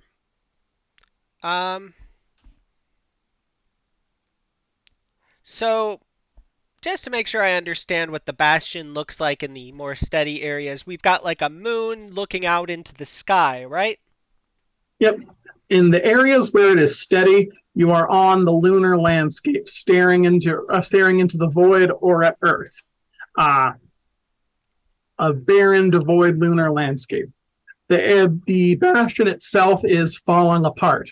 And from what you can see, it has appeared to have crashed directly onto this castle, which appears to have broken through the bastion from the bottom, as much as these things are said to have one. All right. Well, we could probably use pinning the sky back up here to prevent this from collapsing any faster than it is. We've got some shiny white rocks here. I'm going to juggle them up and try and pin the sky back up into place to hold this together for a little bit longer. Dex plus expression with bonus in juggling. Sure, make your roll. This is just clearly meant to be Oniromancy, but I'm trying to grab stuff I have good dice pools in. All right, so that's gonna be 8. Come on. Wow, I can't roll tonight. You want to spend the willpower and reroll? Yeah, I just...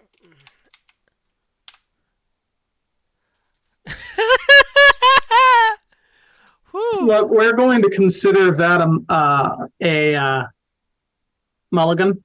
Just do it again. Thank you. The dice finally yield before a simple force of mathematics. All right, that's 4 successes, and I had 4 banked from before. That's a grand total of 8. With that, I can do something impossible, and I'm going to sew the sky back together. It should hold the place together for long enough and stop the astronauts from panicking while we're working here.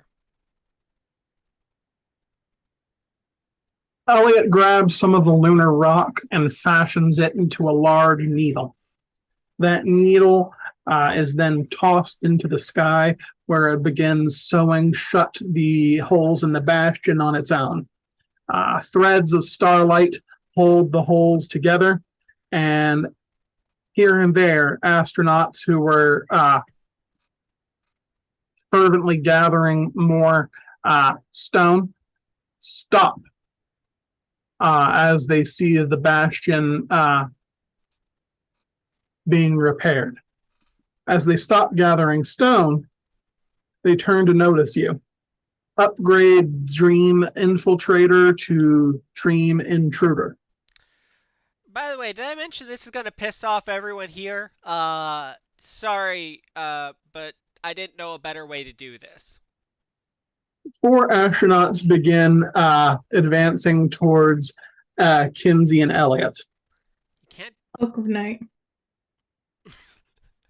If there was ever going to be somewhere outside of the sunlight. Oh yeah, congratulations. So I think that counts as a catch, huh? Yes, it does. Okay, congratulations. You guys activate Cloak of Night. And you're going to share it with Elliot, I assume? Yes. No, maybe a dick, but yes. The astronauts lose sight of you. They do not seem to be intelligent enough to look further. As soon as you disappear, they simply stop moving and wander off into other areas where they stand idle. Thank you for that. So, want to head to the tower? So, hold on. Do you mean that they turned their idol on? The idol in Idolins. Yes. All right, and youth 2, roll me wits plus composure plus weird. You got it. Certainly not an extremely specific and extremely suspicious die roll there. Apparently, I just needed to roll a couple more times. We're finally doing stuff. Exceptional success. I got 1. Kinsey feels a rush of extreme cold move over her, but then Well, Elliot feels the rush of extreme cold move over him, but then he seems fine. Kinsey, meanwhile, uh, feels that cold in her bones. You can hear voices. I can't believe we get a chance to see the moon, the actual moon. I've been wanting to see this all my life, and we're here. Yeah, Doc, but how do we get home? We'll find a way. Maybe he finally did us a favor when he left us here. There's bound to be something here. Are you sure, Doc? It's the moon. Nothing lives here. Well, I didn't think fairies were real either. But look, come on, let's look around. The voices fade, but the feeling of extreme cold lingers. Oh. Oh. You want to fill Elliot into what you saw, or what you heard, Kinsey? Yeah, I fill Elliot in. I think I know why Tallboy doesn't like talking about the moon.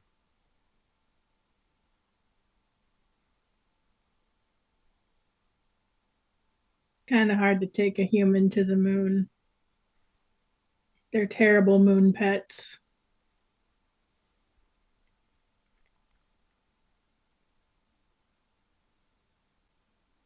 All right, is there a way out of here? There is the door up into the tower. Onward and upward. Opening the door to the tower, you are caught in an avalanche of books. It doesn't hurt, and you're able to claw yourself free of them pretty quickly, but it appears as though several floors of the tower have been filled with books. I look away.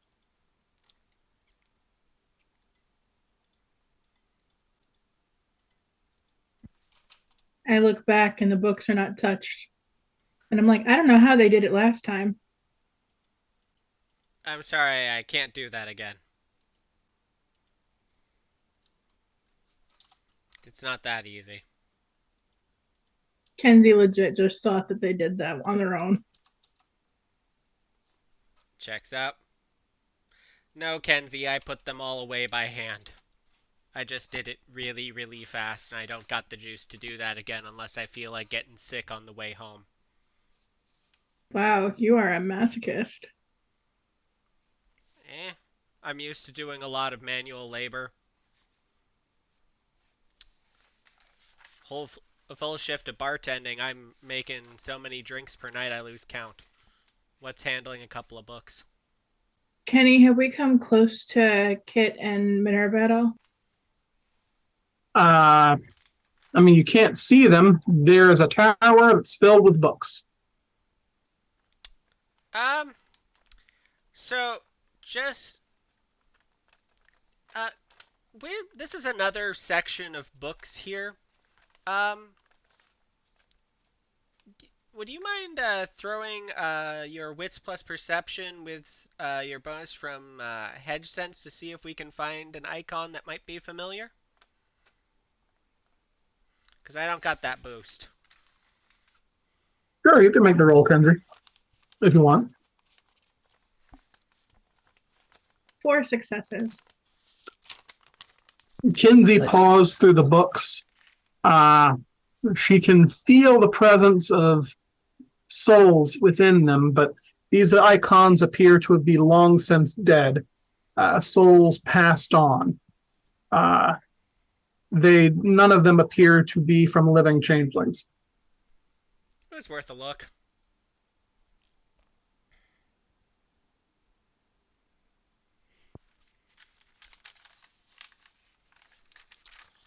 Huh. Okay, so I don't have much left here, but I do have, yeah. Okay. Hmm. I don't think we can get through this unless we're willing to like burn all these icons, and that feels really awful to me. I think that I would be taking some severe clarity damage trying that. Yeah. Do we want to try climbing the externals, or do we want to? Do you have a better idea for getting through all these books? I'm down to climb.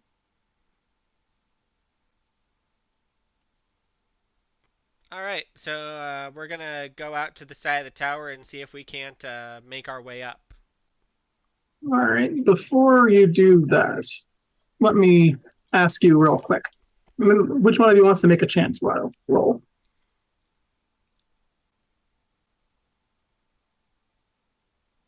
Me, I'll do it. Roll me a chance die, please.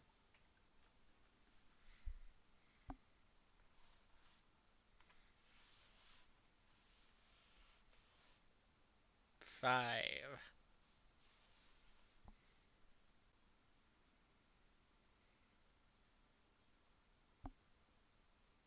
All right. Bear with me a moment.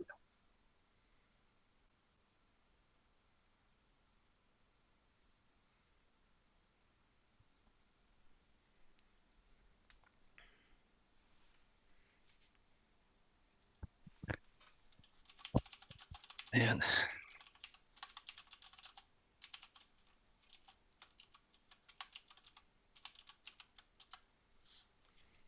Poor Doc. His throat was slit, wasn't it? No, not Doc's. Yeah, I know. His His friend. friend. Yep. So that meant he had to do something pretty awful to get out of here. Yeah.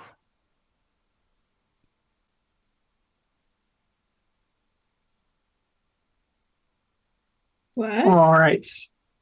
So you guys turn to look at ways to climb up the tower. Suddenly, the cold Kinsey felt before deepens, and Elliot begins to feel it as well. A voice on the wind, just beyond your range of hearing, says, "It's so cold here, Doc. I never knew it could be this cold."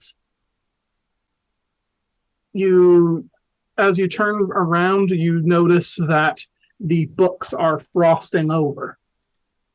And after a few seconds, they freeze solid entirely. As you watch, they begin to crumble into dust and ice. Someone clearly wants us to go here. Yep, let's go. Well, onward, into the trap!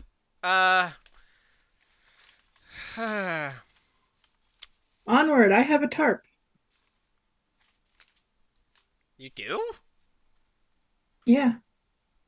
I mean, we were packing for archaeology, so a tarp would not be an unreasonable thing to bring. Fair enough. I follow Kenzie up. Boy, this certainly doesn't feel incredibly dangerous. We're not all gonna die. The two of you climb several floors up. Kit hears the sound of approaching footsteps, and after several minutes of climbing, the group is back together in front of the door. So, I'll tell you what I found if you tell me what you found, but I suspect we're about to get interrupted. These all these books are icons. Yep. They're And all dead. They're all dead, yeah. from the 1700 something, and bookbinder swords everywhere downstairs, including one sized up for, well, let's just say if that person was remotely human, you'd notice them walking around. I think it might have been our old friend, if you get what I'm saying. Ah, yes, the yeah, our good cousin. So, I think he and the Baron fought at some point, and I'm willing to bet that the Baron fucking lost based on the giant sword through his piano in the other room. Honestly, I'm not sure if it was the um, if it was our captor fighting someone else or donning a new mantle. Seems an awful lot of violence done here for otherwise. We saw some swords sticking out of where bodies used to be, so that implies a fight to me. It could be that the shift in personality between the two titles was so extreme that he purged the previous help. Fair enough. This reeks of invasion to me, but maybe we'll get some more clues here. Also, this is definitely Tallboy's dream, or whoever else he got stuck on the moon with, the one who didn't make it off the moon. Yeah, that would explain a few things, yeah. So you planning on introducing yourself? You seemed pretty eager to talk before, I say to the empty air.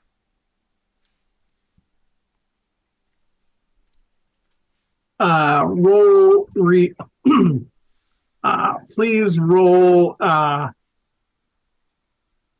wits plus composure plus weird. And he's going to spend some willpower to reroll that.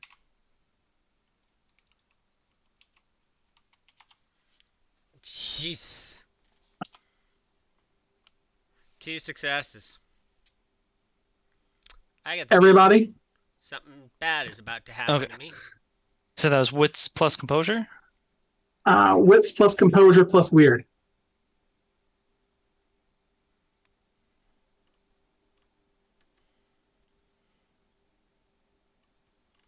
Is this a perception roll? No. Okay. It's a save and roll. 6 successes. And yet.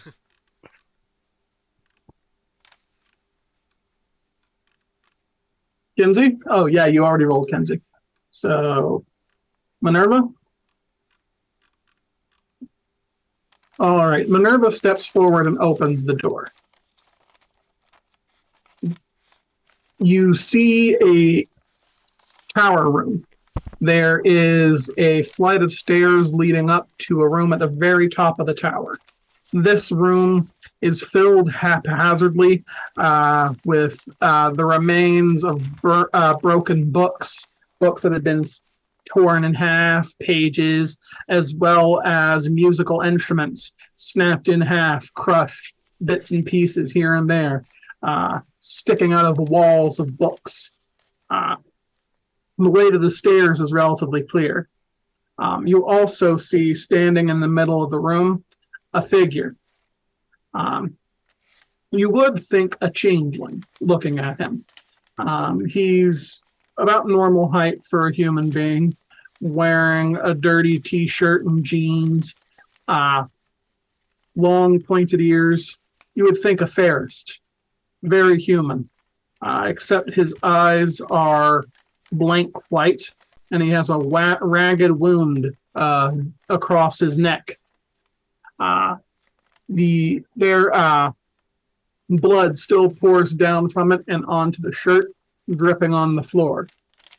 He takes a few steps forward and says, "Doc, can't you at least fix me before you go?" Then the room swirls around you, and you see a scene, all three of you. You see Doc Tallboy in a more modern guise, standing on the lunar surface, Earth high above. And this other changeling, laying on the ground. Tallboy is holding a piece of lunar stone that appears to have been chipped away and fashioned into a primitive knife. Tallboy's eyes are full of tears. I'm sorry. I used all my glamour just to survive up here. I know that you don't have any either, but if we're getting back, we need to go through this. He gestures at a obelisk on the lunar surface. Inscribed on it are runes that look fey in origin, but you can't tell what they say around a door. The green light of the hedge can be seen in the cracks of the door. The other changeling laying on the ground says, "There's got to be another way, Doc. There's got to be." He's like, "There isn't. We've been here for 3 months. I'm going to starve to death, Jason. It's you or me." Tallboy advances with the knife, and the vision disappears. Oh. Oh.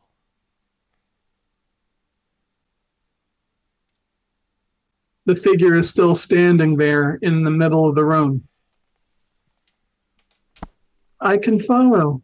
I can come with you, Doc. Just can't you please fix me first? I forgive you. You did what you had to do." Okay, sidebar. Do we play along or do we try and talk him down? Because I feel like talking him down has some real risks.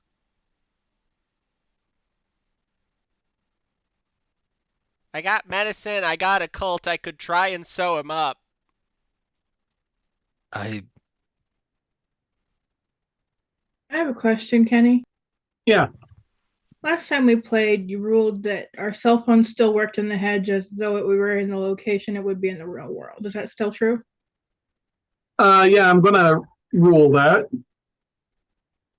I'd like to call Lucerne. Alrighty. The phone rings a few times until Lucerne picks up. "Hello, Office of the Courser." I have a ghost. Can you talk to him? "Since when do you see ghosts?" I think it's like something weird and special, but like, I don't know how to help or what to do or what not to do. So I figured I'd call you. First off, where are you at? We're technically in the hedge, but also technically in old Bastion and also on the moon, but also sort of Arcadia that's not Arcadia anymore. What? Could you throw that on speaker? Yeah, I throw the phone on speaker. Hey, Lucerne, so a bastion fell into the hedge. The bastion has a hedge ghost kicking around in it, and he seems very upset. How do we go forward with that, or is that different from normal ghosts? Like sad upset, not mad upset. Well, hedge ghosts are a lot different from normal ones. They're strong and they're more solid. Most of the time, a normal ghost in the mortal world can't really hurt you. Some of them can, but not a lot. Pretty much almost any hedge ghost you come across, they suck up your glamour. They drive you insane. They usually want something. Most of them want out. but not all of them. Well, I think I know what this one wants. Hey, could I get some help on a subtle shift by someone who's feeling more creative than I am? I need some equipment. I Yeah. I'd like to try something real quick. Sure, be my guest. Um, a while back, I got an ET doll. I'd like to give it to him.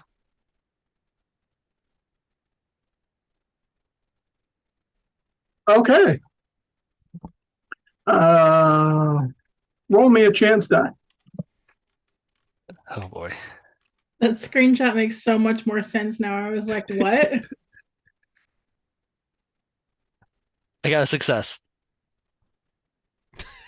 What are the fucking odds?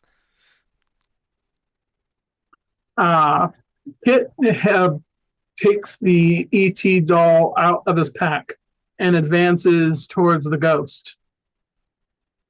The hedge ghost moves its blank eyes down until it sees the doll, and its face cracks in a smile. Doc, you came back for me. He reaches out towards the doll and grabs it. He grabs the doll and hugs it as hard as he can. I knew you'd come back for me, Doc. I knew you didn't want to do it. It's okay. I don't blame you. The hedge ghost takes the doll and heads towards the stairs. Come on, Doc. Let's go home. I'm following this whole phenomena wherever it's going. We're just gonna see what happens now. Yep. As the group of you head up the stairs with the hedge ghost, you hear the strains of violin music. You head up the stairs and into the tower. Here, there is. It looks like a library exploded. Basically, there are pages of books everywhere. The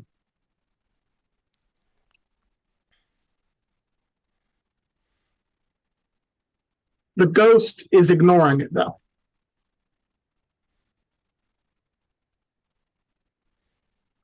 You do notice that the violin music is coming from a door onto what looks like a balcony, but the ghost is ignoring that too. The ghost heads towards the center of the room. He waves his hand, and a shimmering, staticky illusion of the obelisk appears. The ghost closes its eyes and begins to fade. The obelisk becomes more and more solid until you can feel the weird condense around you in an explosion. The obelisk has become real. The ghost steps towards the obelisk and opens the door. The air begins rushing through the door, and you feel a real deep cold that you've never felt as you look through the other side and see the actual surface of the moon.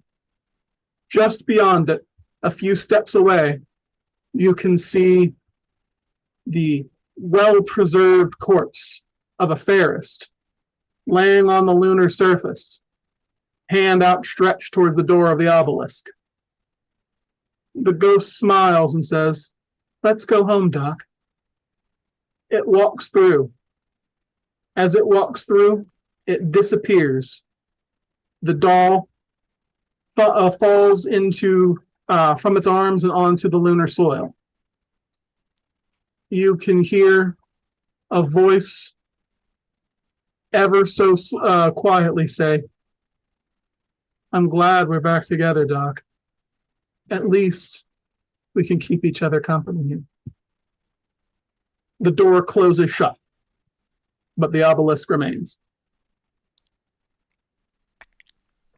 Minerva hoots to herself in mild shock. I don't suppose you can read that, can you, Minerva?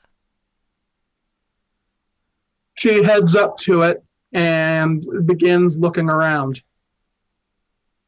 Yes, this is the language of the true Fae.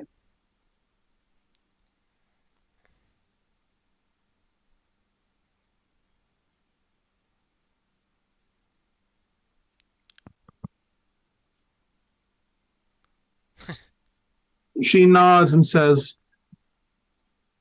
it reads, when you wish upon a star. This is an entrance to the wishing roads.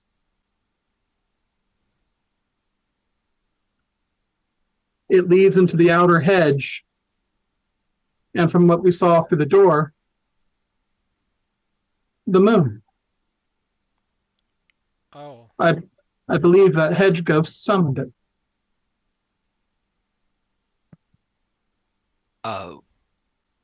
Okay. Um,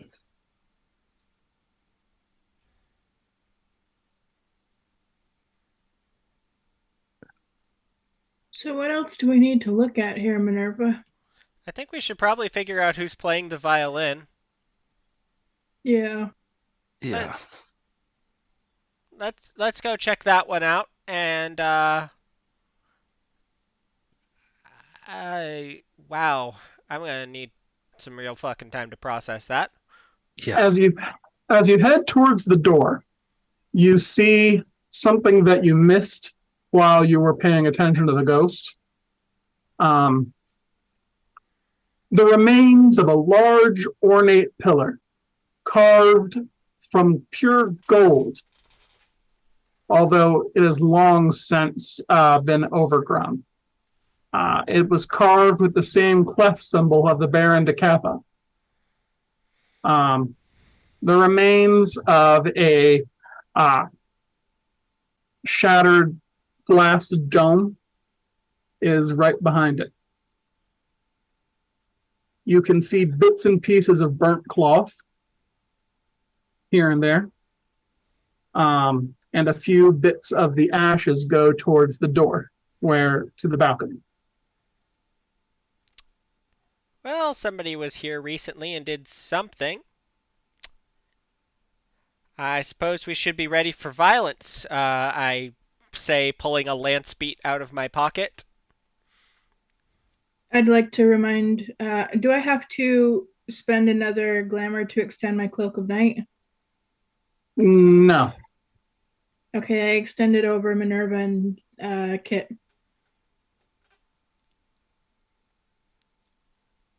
Okay, so you do that. All right. Meanwhile, Minerva has looked at the pillar and given it an examination. She heads over to you and says, based on what I can see from the pillar, I believe this was where the Baron de Kappa once stored his title. Which means that someone else has it now. Almost certainly the Lord of Tales. Perhaps.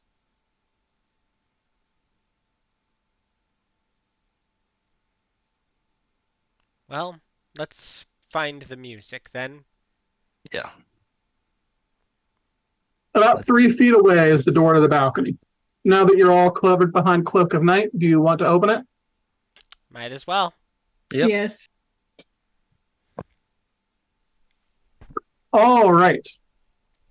As you open the door, you see something that you absolutely were not ready for.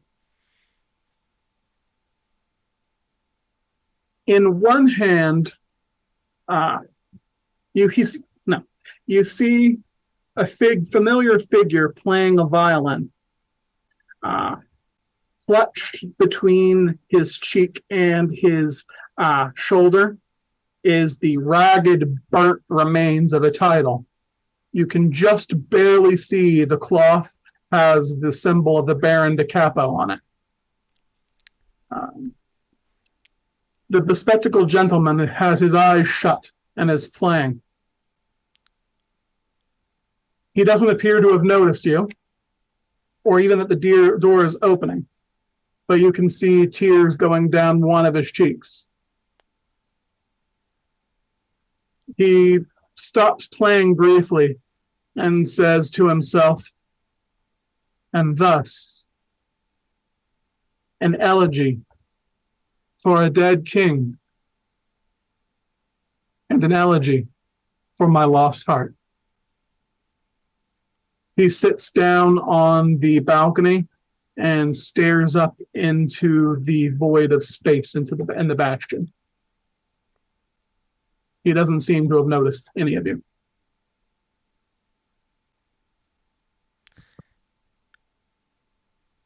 It would not be very gentlemanly to interrupt him in this moment. I am not remotely equipped to fight this man right now, and we are in way too close a range to take best advantage. But I am not the fighter here. Kit, are we closing the door, or are we going out there?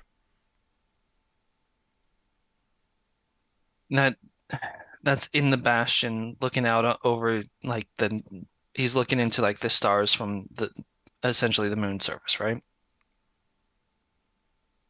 You know how when you were climbing up the tower, you could see the dream moon and space beyond it? Yeah.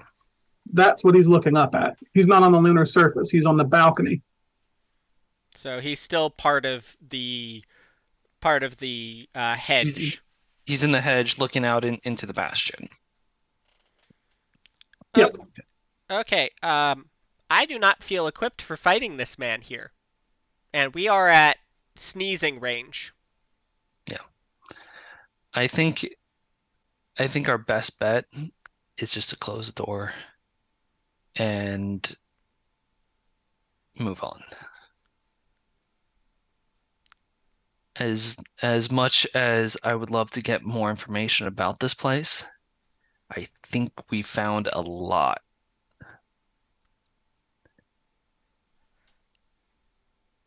And we're walking. Did you want to close that door? Yeah. Roll me a chance die, please. Of course.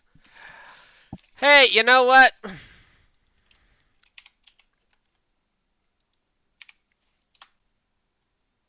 Six.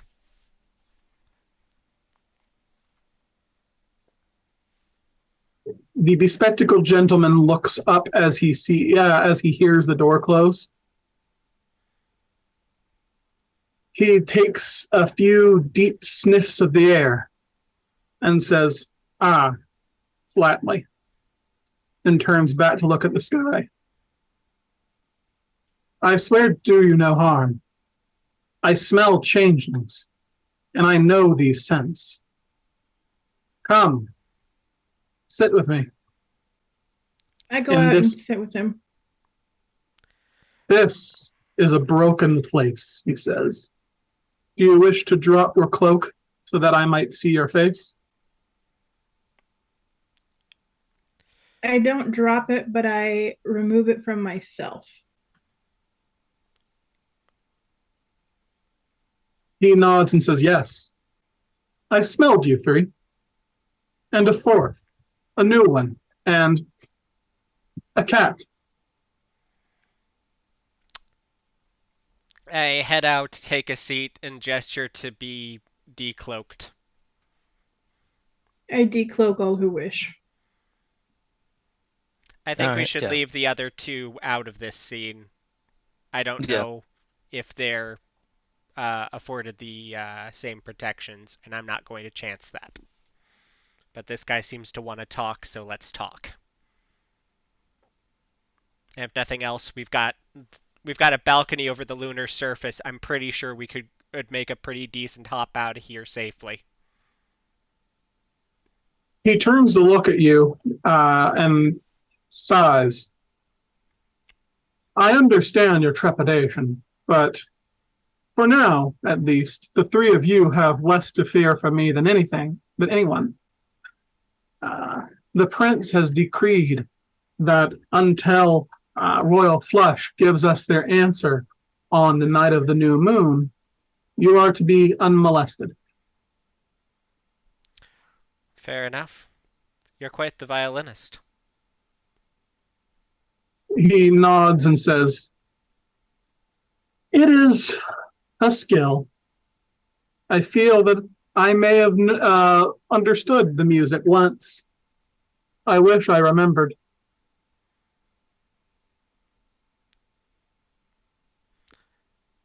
He puts the hand on his shoulder and drags off the piece of burnt old cloth. "So I see that you are ended up here as well. Here is all that remains of the Baron de Kappa. Did you know him? You seem very young." I didn't know him. No. We were hoping to we were hoping to learn his story. I've seen some of what he did, though. Quite the musician. You have that. Hydrate. Hydrate! You seem to have that in common. Yes. He tosses the scrap of cloth onto the ground. "You may have this if you wish. It has no worth anymore. Any power it once held is long gone." Ah. I was completely wrong.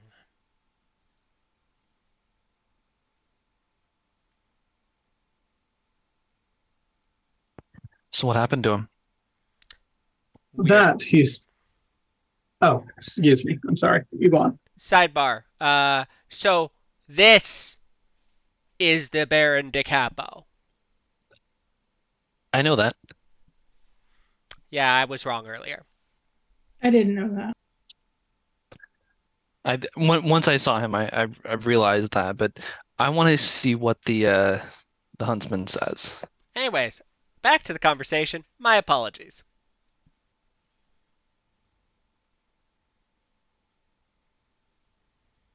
If you and your friend was attempting to see what was here, I apologize for making it more difficult. This, he says, gesturing at the lunar surface below, was my doing, though it was an accident. Oh?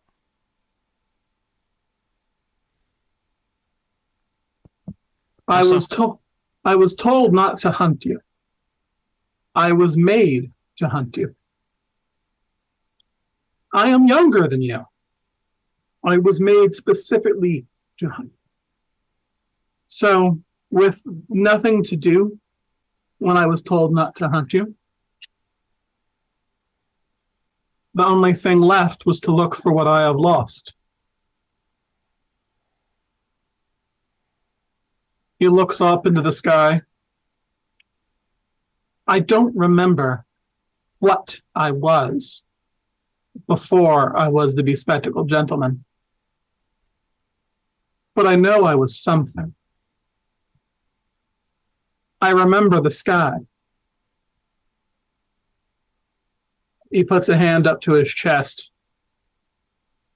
And I know I'm supposed to feel something beating here. But I don't.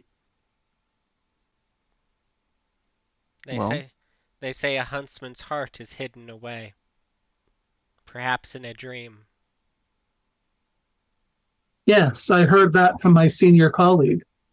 So I've been searching. I thought perhaps the Lord of Tales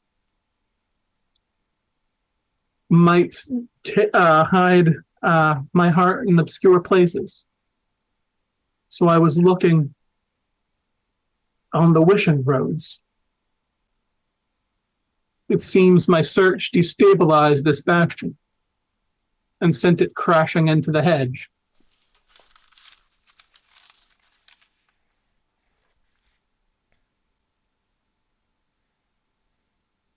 I apologize if that made your search through this castle more difficult. It did, but it was also enlightening. We've learned much here.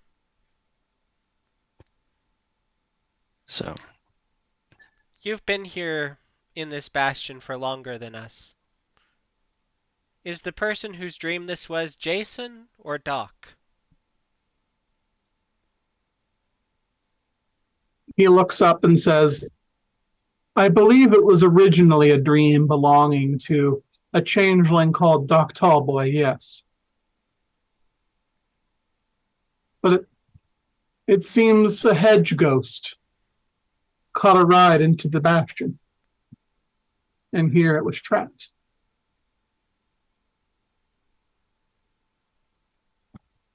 A hell of a Well- place to be trapped. so I felt sorry for the poor thing, but there wasn't much I could do for it.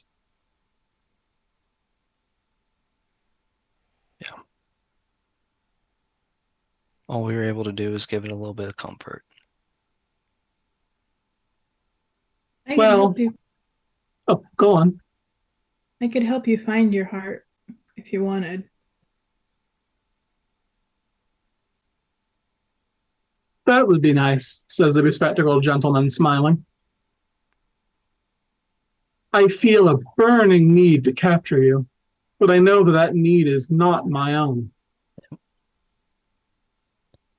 Perhaps But- you could chase us one day into the dreams, and perhaps there would be something there to find. We will go looking. Perhaps it is only here in places like this that my own mind is calm enough that I can control it fully. Usually, in the mortal world, or even in most areas of the hedge, that need to chase you is so strong. He leans back. Perhaps it's instinct. Especially you, he says, opening one eye and smiling at Kit. I remember something about a rabbit very, very far down. I don't think that was you. But something about you makes my beak itch.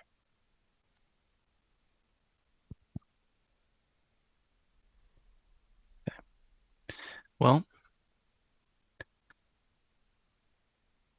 I think we should leave you to your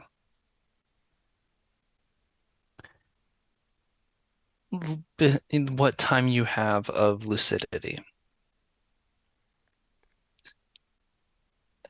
The only thing that I'd like to add here before we leave is, well, I know that you will not be able to go and oppose the Lord of Tales. I have a feeling that Rattlebones might have some information about where you came from, if you're able to convince him to tell you. I shall do my best, he says, and in return for your own information, I shall tell you this. He opens up his coat and shows you a brief glance of 3 books before closing it. The Lord gave me your books to help hunt you down. Of course. Makes sense. Mine's probably kind of boring. Reading it is not what it's for. These are icons, shards of your soul. Having them in my possession is extremely helpful for tracking you. It would, wouldn't Oh. it be? Can I have mine back? That I have been ordered not to do. Okay. He grimaces. I am not to lose more of the Lord's property. I see. Are you able to put them down and neglect to pick them up? I think No. Worth a shot. then it's been a pleasure talking with you like this, gentlemen. Please, spare a thought for an old man every now and again, he says, turning back to look at the night sky. And close the door gently on your way out, please. It is rude to slam it. Absolutely.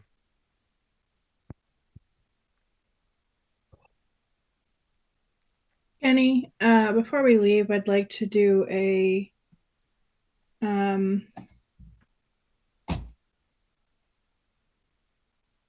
dexterity plus investigation roll Mm-hmm. inside the room where the obelisk is. Just Sure. to I was expecting her to try and pickpocket them. What you looking for?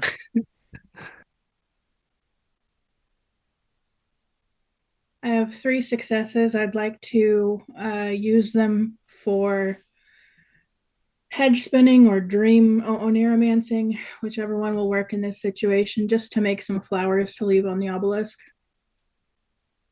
Okay, sure, that's not a problem. What kind of flowers? Lilies. That seems appropriate.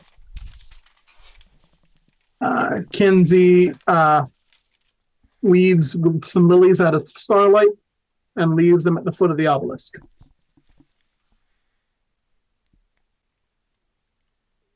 Approaching it, you can hear the not the voice of the ghost, but the cold voice of the weird itself reciting "Starlight, star bright." And you know that all you need to do, should you wish to leave this area and go to the Wishing Roads, is to sacrifice a memory or a wish.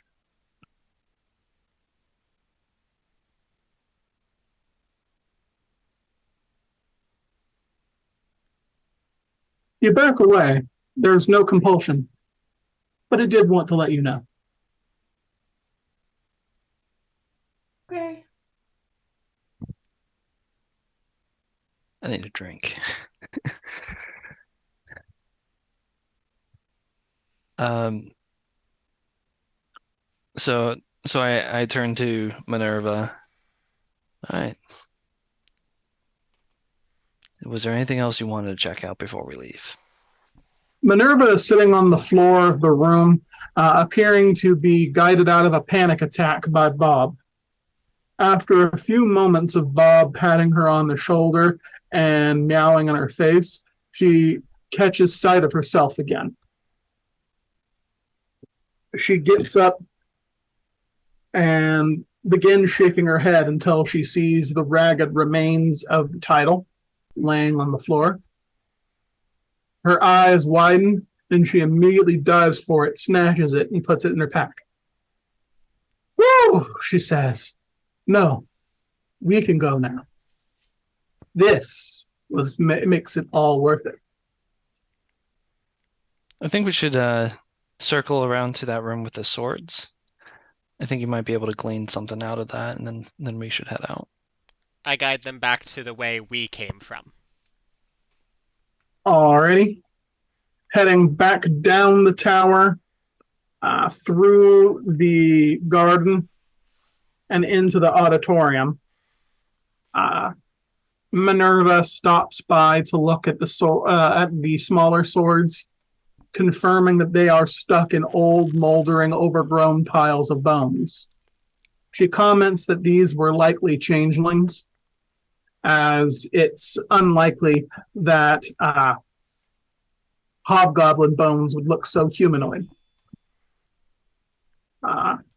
In the piano room, she stops to gather some samples from the sword, putting them in small plastic bags. She leans over towards it and nods.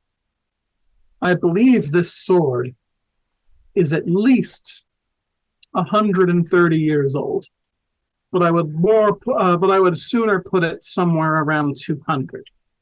In the hedge, time does not flow as it does in the mortal world. So this, knowing what we know from the books that we have found, I believe that whatever happened here is likely to have happened in the early 1800s, perhaps as late as the Civil War, even.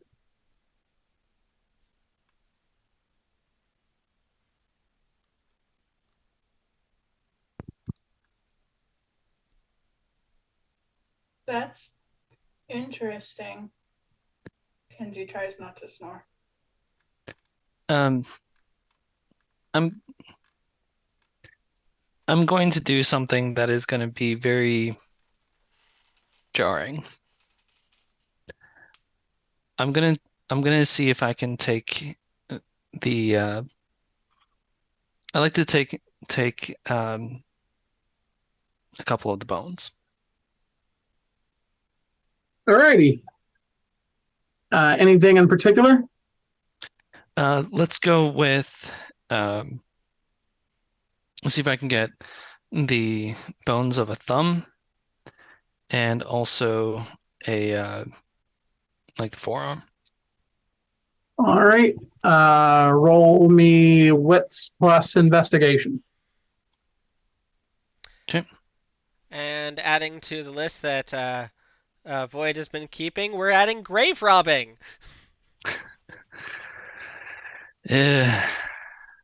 Well, something tells me these might be useful parts of a token or something. How does 8 successes stand, Joe? All right. You get exactly what you were looking for. In addition, you also find within easy reach a skull skewered on a bronze sword sticking out of a wall. Okay. I'll see if I can get this sword and skull as well. You can get the skull easily, but the bronze has so degraded that it snaps the moment you try to pull it out. Okay.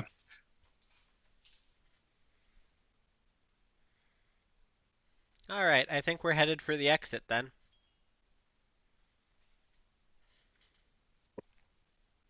The group heads back to the first room and exits the bastion.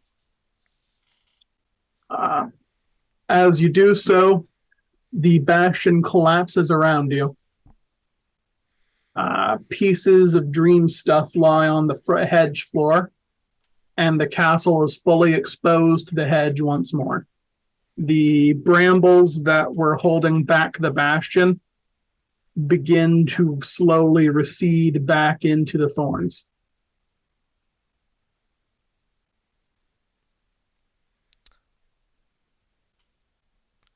It was inevitable, says Minerva. This was a long dead bastion from the Dreaming Roads. A crash into the hedge, such as the one it suffered, was going to destroy it. I think everyone involved will be happier for that having happened. Yeah. I'm glad we were able to leave some peace behind. I very much appreciate what you have done for me today. I do not know if your friend Kit has told you, but I am a magistra of the Autumn Court, one of the 4 nobles. Consider what you have done for me as a favor for the Autumn Court. Specifically, this is the first time I've ever been able to examine a Fey title so close. Yes, it is destroyed. Yes, it has no power. but there is much I may glean about its nature. And for that, I thank you from the bottom of my heart. Woo. I'm gonna look her in the eye very sternly. Promise me you'll not try to recreate a title. Why would anybody want to recreate a Fey title? People do stupid things for the pursuit of knowledge every day. Don't. Just, I want to hear you say it. I can promise you that much. I'm not that good at magic. Yet. I'm an explorer. Regardless, I think everything we need to do is done here.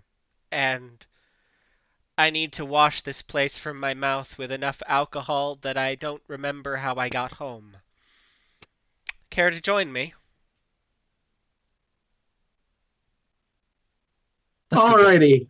I think that is a good place to end up on. Yeah. So let's go around the table and do aspirations, everyone. Whew. Oh, Sorry. that was Whew. intense. So I'll go ahead and start. I think I took a step towards convincing a cat to join Royal Flush. I mean, you do have a cat that you can convince to do things now that it is a full-on Grimalkin. Yes. I think I also took a step towards becoming a winter knight by asking about a job that no one wants to do. Yeah, that's a good one, actually. I definitely let Bob enjoy some time out of the hollow. Yes, for real. We excavated something, namely the castle. Mm-hmm. And I got my hands dirty by, well, all of it, but mostly talking with the huntsman. For sure. Okay.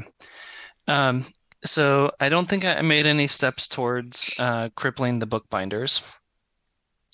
I definitely made a step towards finding my fetch in the downtimes. Find a solution for the huntsman. I think I made a big step towards that one. holy shit. Okay, and then I would like to say that I made a step towards digging a hole, learning how archaeology works. Yes.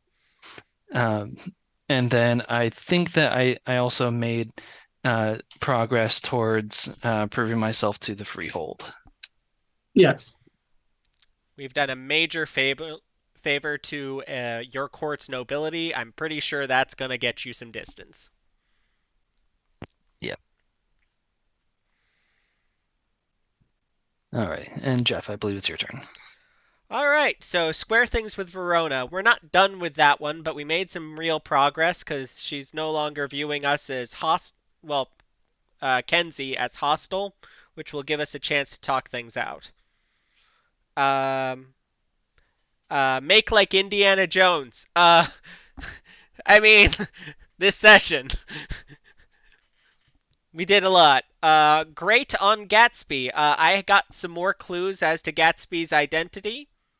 Chased a few of them down. Helped Mimsatch pull himself together. Well, I have not found an icon I can trade in. I did get a rumor to finding that icon, so I think that's a step forward. And become a major player in spring. I made progress with what's his name? The Viscount Gruff, and I also now have a connection in Autumn. In Autumn, which should help me in my ascension in general. So the more big name people who like me, the easier it's gonna be to take over whoever takes over King. So there we go. So 5 beats, I think. Alrighty, great. So before we end up today, I do want to make a little announcement. Our work schedules have conflicted a little bit with our current time, so starting next week, we'll be moving back 2 hours. We'll be posting a tweet about it when we get the new official artwork and everything. So just if you want a reminder, you'll see that on my Twitter. It's all good stuff, nothing bad, but I don't want to talk for other people here. So I'm going to preserve everyone's privacy. So, also, just one last reminder about the Trinity Continuum Player's Guide. That is up on BackerKick, and if you want to be notified of the launch, then here's the link. I do want to thank all of you for watching, and thank you very much for being with us today. And I hope everybody has a good night. Thank you all for playing. Yes, you have a nice night, everyone. Have a good one, Bye. y'all.